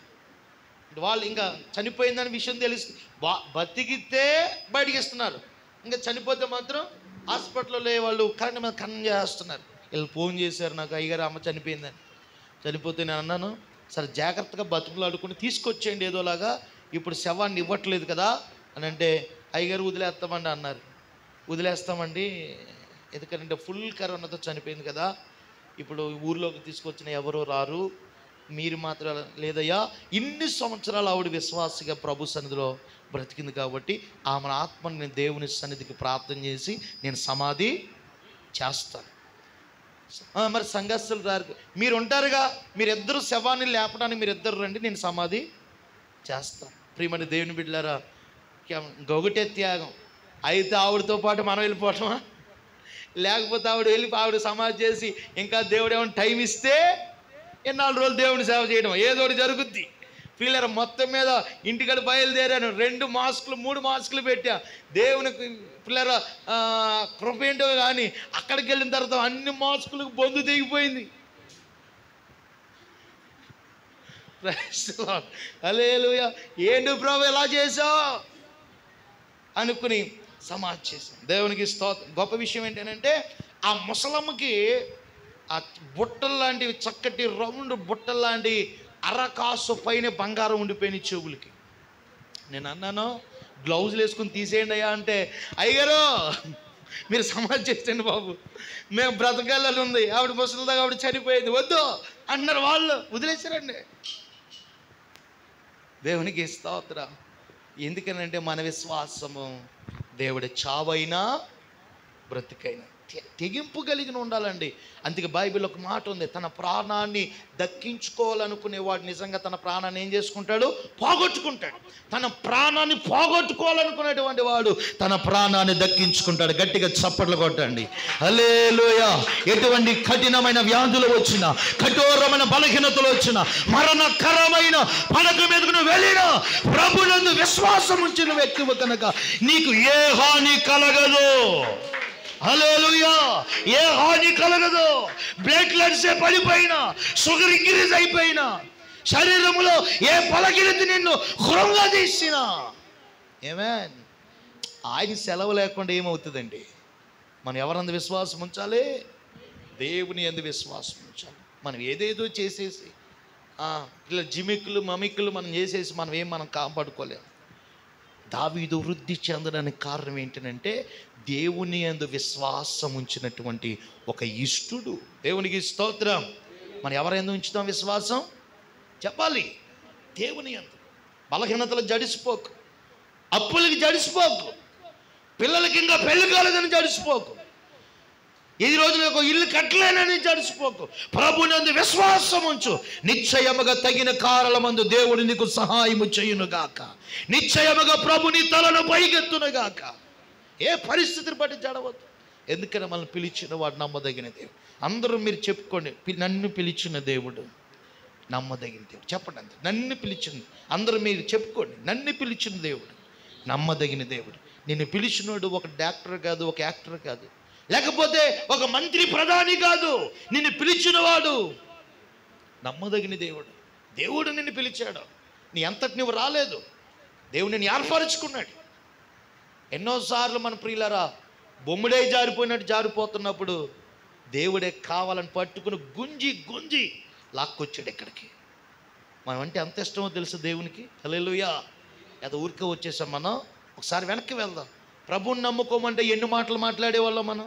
ప్రభు దగ్గర రమ్మంటే మన తొలి దినాల్లో మాకు ఇష్టం కాదండి, మా దేవుడు కాదండి, మేము రావండి, మీరే ఏడండి ఆ ఏడు అనలేదా? ఈరోజు మనం దేవుని దగ్గరికి వచ్చామనంటే మన ఏకైకుని మనం రాలా. దేవుడు మనందరం ఏం చేశాడు చెప్పండి? పిలుచుకున్నాడు. తల్లి గర్భంలో ఉండగానే మన తల్లిదండ్రులకు మనం ఎవరమో తెలియదు, మన రూపం తెలియదు, కానీ దేవుడు మనం చూశాడు. స్తోత్రం చెప్పండి గట్టిగా. హల్లెలూయా. ఇటు దేవుడిని ఎలా విడిచిపెడతాడు అనుకుంటున్నావు? ఇటు దేవుడి కుటుంబానికి ఎలా హాని చేస్తాడు అనుకుంటున్నావు? ఇటు దేవుడు నీ కుటుంబాన్ని ఎలా నొమ్ము చేస్తాడు అనుకుంటున్నావు? తల్లి అయిన మరిచిన నేను మరువని దేవుడు. హల్లెలూయా, హల్లెలూయా. దావీదు వృద్ధి చెందడానికి ప్రధానమైన మరొక కారణం ఏంటి అంటే అతడు దేవుని యందు మాత్రమే విశ్వాసం ఉంచినవాడు. హల్లెలూయా, హల్లెలూయా. ప్రియమైన దేవుని బిడ్డలారా, సింహాలు గొర్రెలు వచ్చి తినేస్తుంటే అదెంత నేను చీల్చి చెండాడేస్తానుండని సింహపు నోట్లో నుండి పడిపోయి తన గొర్రెల్ని ఏం చేసుకున్నాడండి? కాపాడుకో. ఆయన విశ్వాసం ఇది. ఇప్పుడు మరలా ఎక్కడికి వచ్చాడంటే గొలియాతును చంపడానికి వచ్చాడు. సౌలు అన్నాడు, ఒరే నువ్వు చూస్తే చిన్న పిల్లోడివి, మన సైన్యం అంతా పారిపోయారు, ఏంద్రా నువ్వు అలాగే వెళ్తానంటున్నావు అని అంటే అప్పుడేమన్నాడు తెలుసా? సింహపు నోటి నుండి తప్పించిన దేవుడు, ఎలుగుబంటి నోట్లు తప్పించిన దేవుడు, ఈ యొక్క ఫిలిష్తీయుని ఎదుటి నుండి దేవుడు నన్ను తప్పించగలడు. చూడండి విశ్వాసం, ఆయన విశ్వాసం. ఈరోజు నేను ఒక్కసారి ఇదే మాట నీ జీవితంలో అన్వేషించుకో. ఏదైనా సమస్య నీ జీవితంలో పెట్టుకుని నాకు ఎలాగైపోయిందేంటి, నాకు ఇలా కష్టాలు వస్తున్నాయి, నా రాత్రి ఎలాగైపోయింది ఏంటంటే నువ్వు బాధపడుతున్నావు కదా. మీరు ఒకసారి వెనక్కి తిరిగి ఆలోచించుకో. ఈ బాధ మీ జీవితంలో కూడా ఉంది కదా. నాకే ఇలాగ ఎందుకు జరుగుతుంది, అసలు ఏంటి సమస్య నాకు తీరట్లేదేంటి అని నువ్వు పదే పదే దాన్ని తలంచుకుని కుమిలిపోతున్నావు కదా. ఒక్క మాట నీతో చెప్తున్నాను, ఆ మాటను బట్టి దినమందు నువ్వు ఆదరించబడదువుగాక. ఏంటి ఆ మాటనంటే, ఎన్ని విషయాల్లో సహాయం చేసిన దేవుడు ఈ విషయంలో కూడా నాకు సహాయం చేస్తాడు. చెప్పండి. ఇన్ని విషయాలలో సహాయం చేసిన దేవుడు నాకు ఈ విషయంలో కూడా సహాయము చేస్తాడు. నమ్మకం ఉంటే ఒకసారి గట్టిగా బిగ్గరగా చప్పలు కొట్టండి. హల్లెలూయా. ఇంకా బలమైన అభిషేకము, కృప, విశ్వాసము మనందరి మీదకు దిగి వచ్చుగాక. ఆమేన్. హల్లెలూయా. పిల్లలు ఎన్ని విషయాలు చెప్పానండి మీకు? ఎన్ని విషయాలు చెప్పాను? మొదటిది చెప్పండి, దావీదు వృద్ధి చెందటానికి అతడు ఏమై ఉన్నాడు? ఆయన దేవుని మాట వినేటువంటి వ్యక్తి. అందుకే దేవుడు అతనికి ఎలా ఉన్నాడు? తోడుగా ఉన్నాడు. రెండవది, అతడు అపకారికి కూడా ఏం చేస్తున్నాడు? ఈ రోజున మన దేవునికి, సంఘానికి ఏం చేయాలి? ఉపకారం చేయాలి. ప్రియులారా, దేవుని గురించి మనం ఎక్కడ చెడ్డగా మాట్లాడకూడదు. సంఘము గురించి మనం ఎక్కడ చెడ్డగా మాట్లాడకూడదు. నేను చెప్తున్నాను, కుటుంబంలో మనకి ఎన్నో సమస్యలు ఉంటాయి. రోడ్డు మీదకి వచ్చి మా ఆయన ఇటువంటి, మా పిల్లలు ఇటువంటి, మా ఆవిడ ఎప్పుడైనా చెప్తామా? ఎందుకనంటే సమస్యలు అనేది ప్రతి ఇంట్లో, ప్రతి కుటుంబంలో ఉంటాయి. అలాగే సంఘంలో కూడా ఉంటాయి. చిన్న చిన్న పరిస్థితులు ఉంటాయి. మనం ఎప్పుడు కూడా సంఘం గురించి చెడ్డగా చెప్పకూడదు. మా సంఘం మంచిది, మా దేవుడు మంచోడు, మీరు రండి, మీరు దీవించబడతారు. హల్లెలూయా. కానీ మనకున్న బుద్ధి ఏంటంటే మంచి ఎప్పుడు చెప్పం, కానీ ఎప్పుడు ఏం చెప్తాం? లోపాలే చెప్తాం. అమ్మా, మనకున్న బుద్ధి ఏంటంటే మంచి ఎప్పుడు చెప్పం, లోపాలు చెప్తాం. ఈ రోజున మనం ఉపకారం చేయాలి. దేనికి ఉపకారం చేయాలి? సంఘానికి, దేవునికి. సంఘానికి, దేవునికి ఉపకారం చేస్తే ఇంకా నీకు గొప్ప ఉపకారములు దేవుడు చేయునుగాక. మూడవది చెప్పండి, దావీదు ఏమై ఉన్నాడు? ప్రార్థనాపరుడు. అందరూ చెప్పండి, దావీదు ఏమై ఉన్నాడు? ప్రార్థనాపరుడు. నాలుగవది, దావీదు మంచి ప్రవక్తను కలిగినవాడు. అందరూ చెప్పారు, మంచి ప్రవక్తను కలిగినవాడు. ఐదవది, దేవునికి ఇష్టడు. ఎలాగ ఇష్టడు అయ్యాడు? విశ్వాసముతోనే. ఎందుకంటే నువ్వు నీలో విశ్వాసం లేకుండా చెప్పండి, నువ్వెన్ని చేసినా దేవునికి ఇష్టురాలు కాలేవు. ఎన్ని చేసినా సరే. ప్రియమైన దేవుని బిడ్డలారా, నువ్వు ఇష్టురాలుగా ఉండాలంటే నీలో మంచి విశ్వాసం ఉండాలి. ఇంకో 2 మాటలు నేను చదివించి నేను ముగిస్తాను. 2వ సమూయేలు గ్రంథము 7వ అధ్యాయం 29వ వచనం. త్వరగా, దయచేసి నీ దాసుడైన నా కుటుంబము నిత్యము నీ సన్నిధిలో ఉండునట్లు ఆశీర్వాదించము. హల్లెలూయా. దావీదు ఎక్కడున్నాడు చెప్పండి? దేవుని సన్నిధిలో. చెప్పండి, ఎక్కడున్నాడమ్మా? దేవుని సన్నిధిలో. ఆయన కుటుంబాన్ని కూడా ఎక్కడ ఉంచుకోవాలనుకుంటున్నాడు? దేవుని సన్నిధిలో. ప్రియులరా, మనం వృద్ధి చెందాలి అని అంటే మనం ఎక్కడుండాలి? దేవుని సన్నిధిలో. ప్రియులరా, దేవుని సన్నిధికి మనం దూరం అయితే, దేవుని సన్నిధికి మనం దూరం అయితే మన యొక్క దేవుని యొక్క ఆశీర్వాదాన్ని మనం పోగొట్టుకునేటువంటి వారుగా ఉంటాం. ఈరోజు అందుకనే 15వ అధ్యాయం యోహాను సువార్తలో రాయబడి ఉంటుంది, నేను ద్రాక్షావల్లిని, మీరు ఏమై ఉన్నారు? తీగలు. ద్రాక్షావళితో తీగలు అంటకట్టబడితేనే కానీ అవి వేరుగా ఉండి ఏమాత్రమును ఫలించలేం. ప్రియులారా, ఫలింపని ప్రతి తీగ నేను ఏం చేస్తానన్నాడు? పెరికి అగ్నిలో కాల్చివేస్తానన్నాడు. ఇక్కడ ఒక మాట మీరు గుర్తు చేసుకోవాలి, నాకు వేరుగా ఉండి మీరు ఏమీ చేయలేరు. మరి ఎక్కడ ఉండాలి? దేవుని సన్నిధిలో ఉండాలి. దేవుని సన్నిధిలో నాటబడాలి. దావీదు అంటున్నాడు, అయ్యా నేను నీ సన్నిధిలో నడుచున్నట్లుగా నా కుటుంబం అంతా నీ సన్నిధిలో నడవాలి ప్రభువా. హల్లెలూయా. వర్ధిల్లెదము మన దేవుని దిరమందు నాటబడిన వారమై వర్ధిల్లెదము ఉన్ని మందిరమందు నాటబడిన వారమై మౌవు వేయుదము వర్ధిల్లెదము మన దేవుని మందిరమందు నాటబడిన. దేవునికి స్తోత్రం. ఎక్కడ వర్ధిల్లుతాం? దేవుని మందిరములో మనం వర్ధిల్లుతాం. దేవుని మందిరములో మనం మొగ్గు వేస్తాం. దేవుని మందిరంలో మనం చిగురిస్తాం. ప్రియులారా, అందుకే దావీదు గారు అంటారు, నీ మందిరములో నేను ఎలా ఉన్నానంటే పచ్చని ఒలీవ చెట్టు వలె ఉన్నాను. హల్లెలూయా. మనం నాటుబడాలి దేవుని మందిరంలో. ఈరోజు చాలా మంది దేవుని మందిరాన్ని నిర్లక్ష్యం చేస్తూ ఉంటారు. దేవుని మందిరాన్ని ప్రియులారా నిర్లక్ష్యంగా ఆచరిస్తూ ఉంటారు. నా దేవుని సంఘమా, దేవుని మందిరాన్ని మనం క్రమము తప్పకుండా ప్రియులారా దేవుని వేడవకుండా. ఈ రోజున ఆది సంఘము ఒక విశ్రాంతి దినమే కాదండి, ప్రతిరోజు దేవుని మందిరంలో ఏం చేసేవారట? కూడుకునేవారట. ప్రతిరోజు వారు దేవుని మందిరంలో కూడుకునేవారట. ప్రతిరోజు వారు కలిసి ప్రార్థన చేసేవారట. ప్రతిరోజు ఇంటింట ప్రార్థన చేసేవారట. కనీసం పిల్లలు మన వారానికి ఒక్కరోజు దేవునికి మనం ఇవ్వలేమా? హల్లెలూయా. ఒకరోజు దేవునికి ఇవ్వలేమా? దేవుని బిడ్డలారా, ఆ ప్రతిష్ఠ చేయబడిన పరిశుద్ధ దినమును నీ కొరకు ఆశీర్వాదము దాచబడి ఉంది. ఆశీర్వాదం నువ్వు స్వంతం చేసుకోవాలి. నువ్వు మందిరానికి వచ్చి ఆశీర్వాదం పొందుకోవాలి. అది నీ కొరకు దేవుడు సిద్ధపరిచిన రోజు, నీ కొరకు మేలును దాచి ఉంచిన రోజు, ఆయన సన్నిధిలో భద్రపరిచిన రోజు నువ్వు పొందుకుని వెళ్ళాలి. దేవునితో దేవుని మందిరములో నువ్వు సహవాసం చేయాలి. హల్లెలూయా, హల్లెలూయా.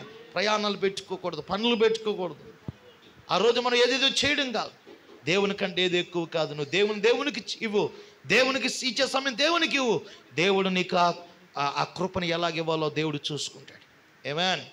102 కీర్తనలు రాయబడి ఉంటుంది, యెరూషలేము నిన్ను ప్రేమించువారు వర్ధిల్లు. నీ మందిరములో ఏముంది? నీ ప్రాకారాలు ఏముంది? నెమ్మది, సమాధానం ఉంది. 16వ కీర్తనలో ఎక్కడ రాయబడి ఉంటుంది, నీ సన్నిధిని సంపూర్ణ సంతోషము కలదు, నీ కుడి చేతులు నిత్య సుఖములు కలవు. ఈరోజు నీ కుటుంబం సంతోషంగా ఉండాలి అని అంటే నువ్వు దేవుని సన్నిధిలో నువ్వు నాటుబడిన వ్యక్తిగా ఉండాలి. దేవుని సన్నిధిలో ఎవరైతే ఉంటారో వాడిని వృద్ధి చేస్తాడు. దావీదు వృద్ధి చెందడానికి మంచి కారణం ఏంటో తెలుసా? అతడు ఎక్కడ ఉన్నాడు చెప్పండి? దేవుని సన్నిధిలో. హల్లెలూయా, హల్లెలూయా. ప్రతి చిన్నదానికి దేవుని సన్నిధి దూరం అవ్వకు. ప్రతి కారణాలను బట్టి దేవుని సన్నిధికి దూరం అవ్వకు. లేకపోతే క్షణిక కొద్దిపాటి లాభం వస్తుందని దేవుని సన్నిధి దూరం అవ్వకు. దేవుని నువ్వు అనుసరించినప్పుడు, దేవుని సన్నిధిని ప్రేమించినప్పుడు దేవునికి ఎలాగ ఇవ్వాలో దేవునికి ఇస్తాడు. నేను చెప్తున్నాను, ఇన్ని ఇచ్చినవాడు ఆయన కదా. హల్లెలూయా. ఏ రోజైనా మన అప్పుల వాళ్ళకి దేవుడు మనం అమ్మేశాడా? ఈ రోజు నుంచి అమ్మేశాడా మనల్ని? తన అప్పుల వారికి ఎవరైనా అమ్మేడా మనల్ని? అమ్మలేదు కదా. ఎన్నో సమృద్ధి దేవుడు మనకి ఇచ్చాడు కదా. ఎక్కనో ఇస్తాడు నీకు. హల్లెలూయా, హల్లెలూయా. మనం ఆయనకి వేరుగా ఉండి మనం ఏమీయో చెప్పాలి. ఆయనకి వేరుగుండి మనం ఏమీయో చేయలేం. ఈరోజు ప్రియులారా, నీ కొరకు దేవుడు వేచి ఉండే రోజు. పిల్లల పరిశుద్ధ గ్రంథంలో కూడా రాయబడి విశ్రాంతి దినమన పిల్లరా 18 ఏళ్ళ నడి వంగుపోయిన వ్యక్తిని దేవుడు ఏం చేశాడు?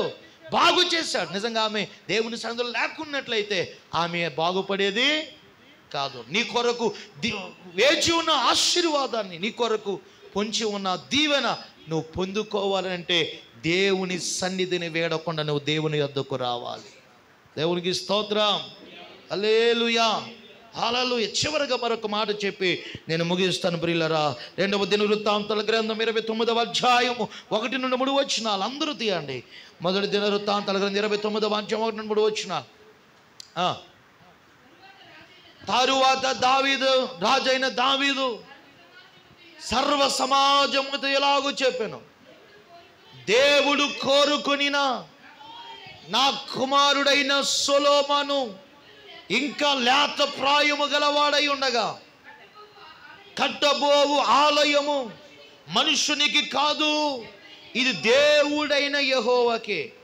కనుక ఈ పను బహు గొప్పది. మాట చెప్పండి, ఈ పని బహు గొప్పది. నేను బహుగా ప్రయాసపడి నా దేవుని మందిరమునకు కావలసిన బంగారమును, బంగారపు పనికి బంగారమును, వెండి పనికి వెండిని, ఇత్తడి పనికి ఇత్తడిని, ఇనుము పనికి ఇనుమును, కర్ర పనికి కర్రను, గోమేదపుకు రాళ్ళను, చెక్కుడు రాళ్ళను, వింతైన వర్ణము గల పలు విధములైన రాళ్ళను, మిక్కిలి వెలగల నానా విధములైన రత్నములను, తెల్ల చలువరాయిని విశేషంగా నేను సంపాదించి తిని, మరియు నా దేవుని మందిరము మీద నాకు కలిగి ఉన్న మక్కువ చేత, వినాలి, నా దేవుని మందిరము మీద కలిగి ఉన్న మక్కువ చేత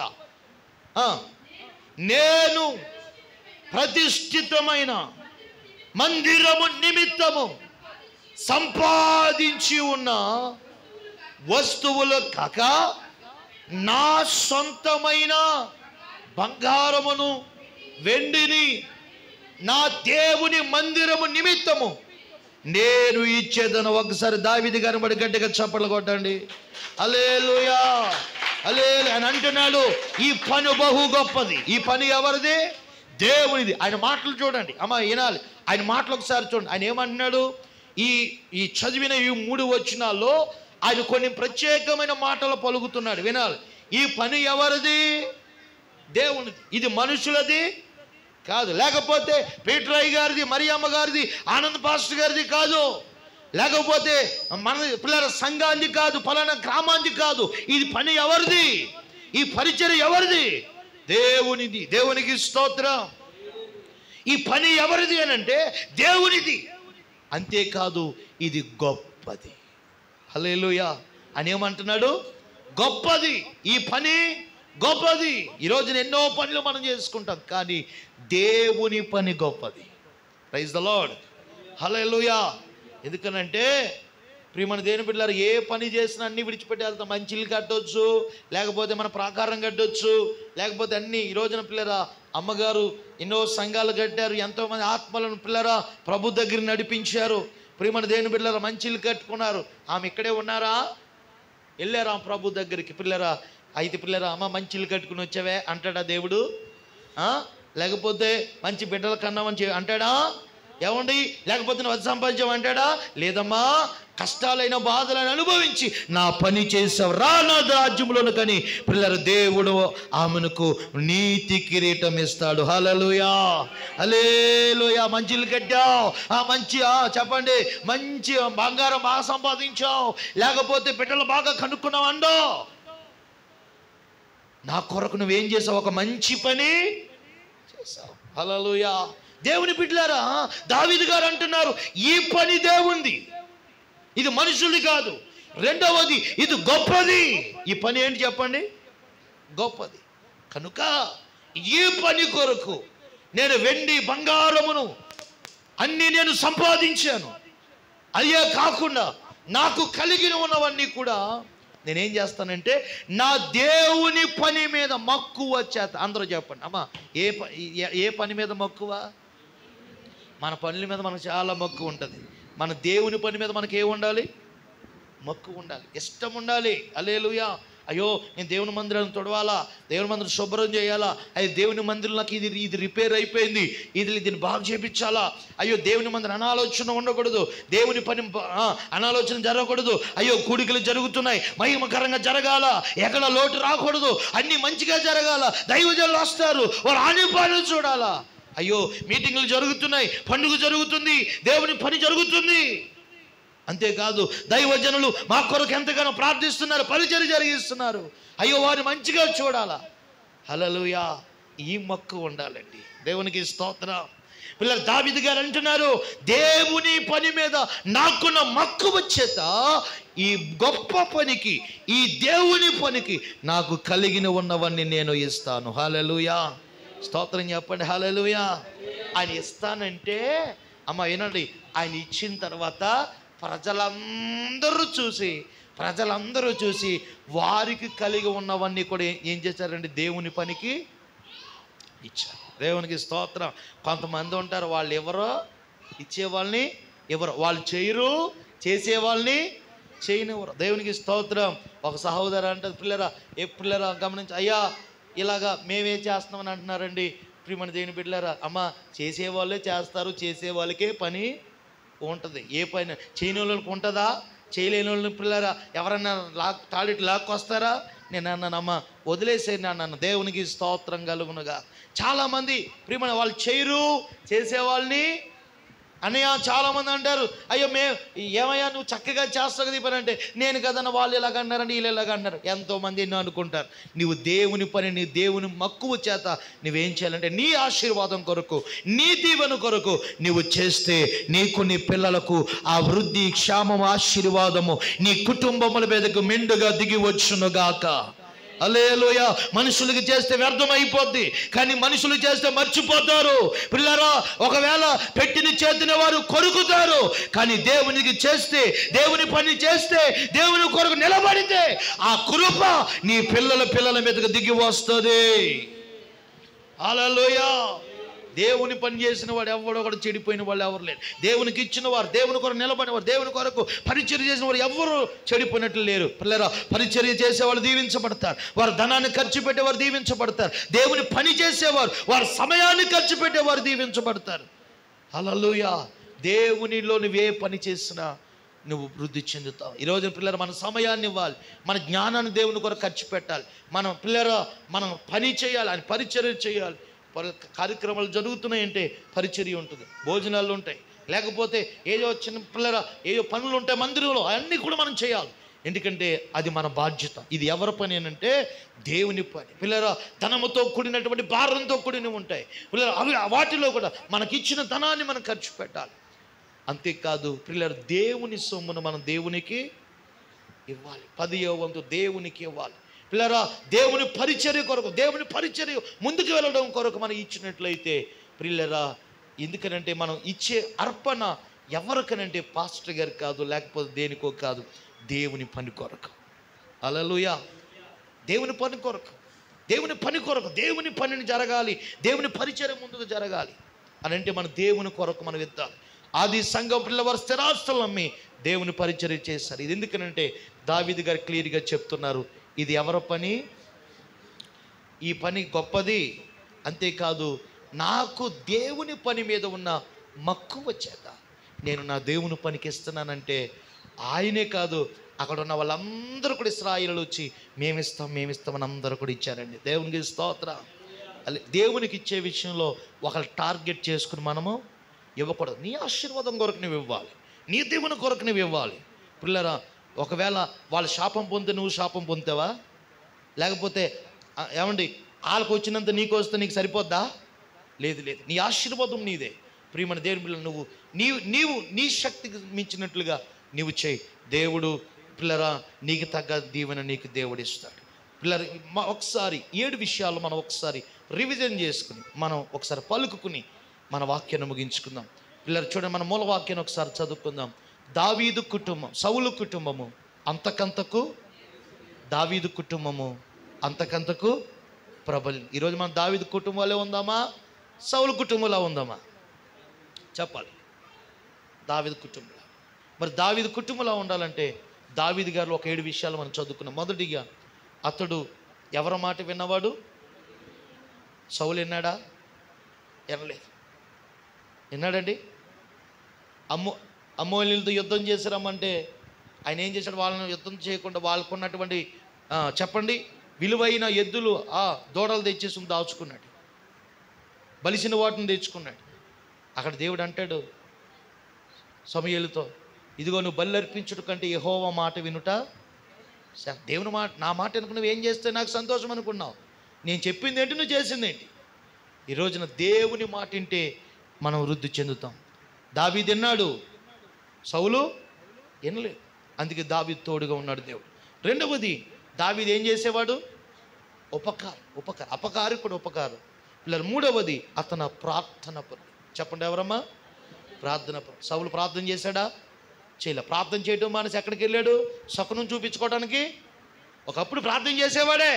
ప్రార్థన చేయించుకుని యుద్ధానికి వెళ్తే ఏమిచ్చేవాడు? దేవుడు జయమిచ్చేవాడు. మరి ఇప్పుడు కూడా ప్రార్థన చేయాలిగా, కానీ మళ్ళీ ఇప్పుడు ప్రార్థన చేయట్లా. ఎక్కడికి వెళ్తున్నాడు? ఆవిడంటదే శకునం చెప్పి, నువ్వు సౌలువే, సౌలు వాడిని, సౌలు కదా అంటుంది. దేవునికి స్తోత్రం. చాలామంది వాళ్ళు ఎలాగెళ్తారో తెలియదండి. దేవునికి స్తోత్రం. ప్రియమైన దేవుని బిడ్డలారా, గమనించాలి, ఆలోచించే. అమ్మ, నేను ఒక మాట అడుగుతాను. ఇటువంటి పనులు చేస్తున్నప్పుడు మీకు భయం కలుగుతుందా లేదా? కాని చోటకి మీరు వెళ్ళేటప్పుడు మీకు భయం కలుగుతుందా లేదా? ఏమంటే అది ఎవరు భయం అనుకుంటున్నావు? దేవుని ఆత్మ భయం. దాన్ని కాదనుకుని వెళ్ళిపోతున్నావు అని అంటే నువ్వు చాలా డేంజర్ స్థితిలో ఉన్నావు. జాగ్రత్త. నీకు ఆత్మ చెప్తుంది, నువ్వు తప్పు వెళ్తున్నావు, నువ్వు వెళ్ళే దారేంటి, నువ్వు ప్రార్థన చేయడం మానేసి అక్కడికి ఎందుకు వెళ్తున్నావు? నీ మనసాక్షి నీకు చెప్తుంది. అయినా ఎలా నువ్వు? సౌలు కూడా అలా వెళ్ళిపోయాడు. మనవాడు ఎలా వెళ్ళిపోయాడు అంటే ముసుగేసుకుని వెళ్ళిపోయాడు. దేవునికి స్తోత్రం. ఆ దెయ్యం అంటుంది, నువ్వు సౌలువే అంటుంది. నేను కాదన్నాడు. ప్రియమైన దేవుని బిడ్డలారా, అందుకనే దేవుని ఆత్మని విడిచిపెట్టేసింది. అతడు నేర్చెళ్ళాడు. ప్రార్థించిన దావీదు ప్రబలిల్లాడు. నాలుగవది, అతడు మంచి ప్రవర్తన కలిగినవాడు. ఐదవది, అతడు దేవునికి ఇష్టడు. ఎవరైంది విశ్వాసం ఉంచిన వాడు? దేవుని. ఆ విశ్వాసం సౌల్లో ఉందా? లేదు. సౌల్లో విశ్వాసం పోయింది. అందుచేతనే శకునానికి వెళ్ళాడు. ఆ దేవుని పిల్లలారు జాగ్రత్తగా వినండి. ఆరవది, దావీదులో ఉన్న మరొక లక్షణం ఏంటంటే అతడు దేవుని సన్నిధిలో ఉన్నవాడు. అమ్మా, ఏ పరిస్థితి అయినా సరే, నీకు బాగున్నా బాగోలేకపోయినా దేవుని సన్నిధిలో పడి ఏడు, అంగలార్చు. దేవుడు నీకు కనికరము చూపునుగాక. హల్లెలూయా. అన్నాను దర్శించిన దేవుడు. ప్రియమైన దేవుని బిడ్డలారా, ఆయన మందిర ఆవరణంలో అనేకులను బలపరిచిన దేవుడు ఈరోజు నీ కుటుంబాన్ని కూడా దర్శించునుగాక. హల్లెలూయా. ఆయన సన్నిధిలో ఉన్న సమృద్ధి, ఆయన సన్నిధిలో సంతోషం, ఆనందం, నెమ్మదితో నా దేవుడు నేను తృప్తిపరచునుగాక. ఇలా ఏడవది, దావీదులో ఉన్న మరొక లక్షణం ఏంటంటే ఆయన ఉన్నతమైన పని కొరకు తన సర్వస్వం ఇస్తాడండి. హల్లెలూయా. అక్కడ క్లియర్గా రాయబడింది. అసలు ఈ మాట ధ్యానిస్తే చాలా, వెండి పనికి వెండి, బంగారం పనికి బంగారం, దేనికి సంబంధించిన దానికి దేవుడికి ఇచ్చాడు. ఈరోజు ప్రియమైన దేవుని అంటున్నాడు, నాకు ఇదంతా చేయడానికి కారణం ఏంటంటే నా దేవుని పని మీద నాకేముంది? మక్కువ.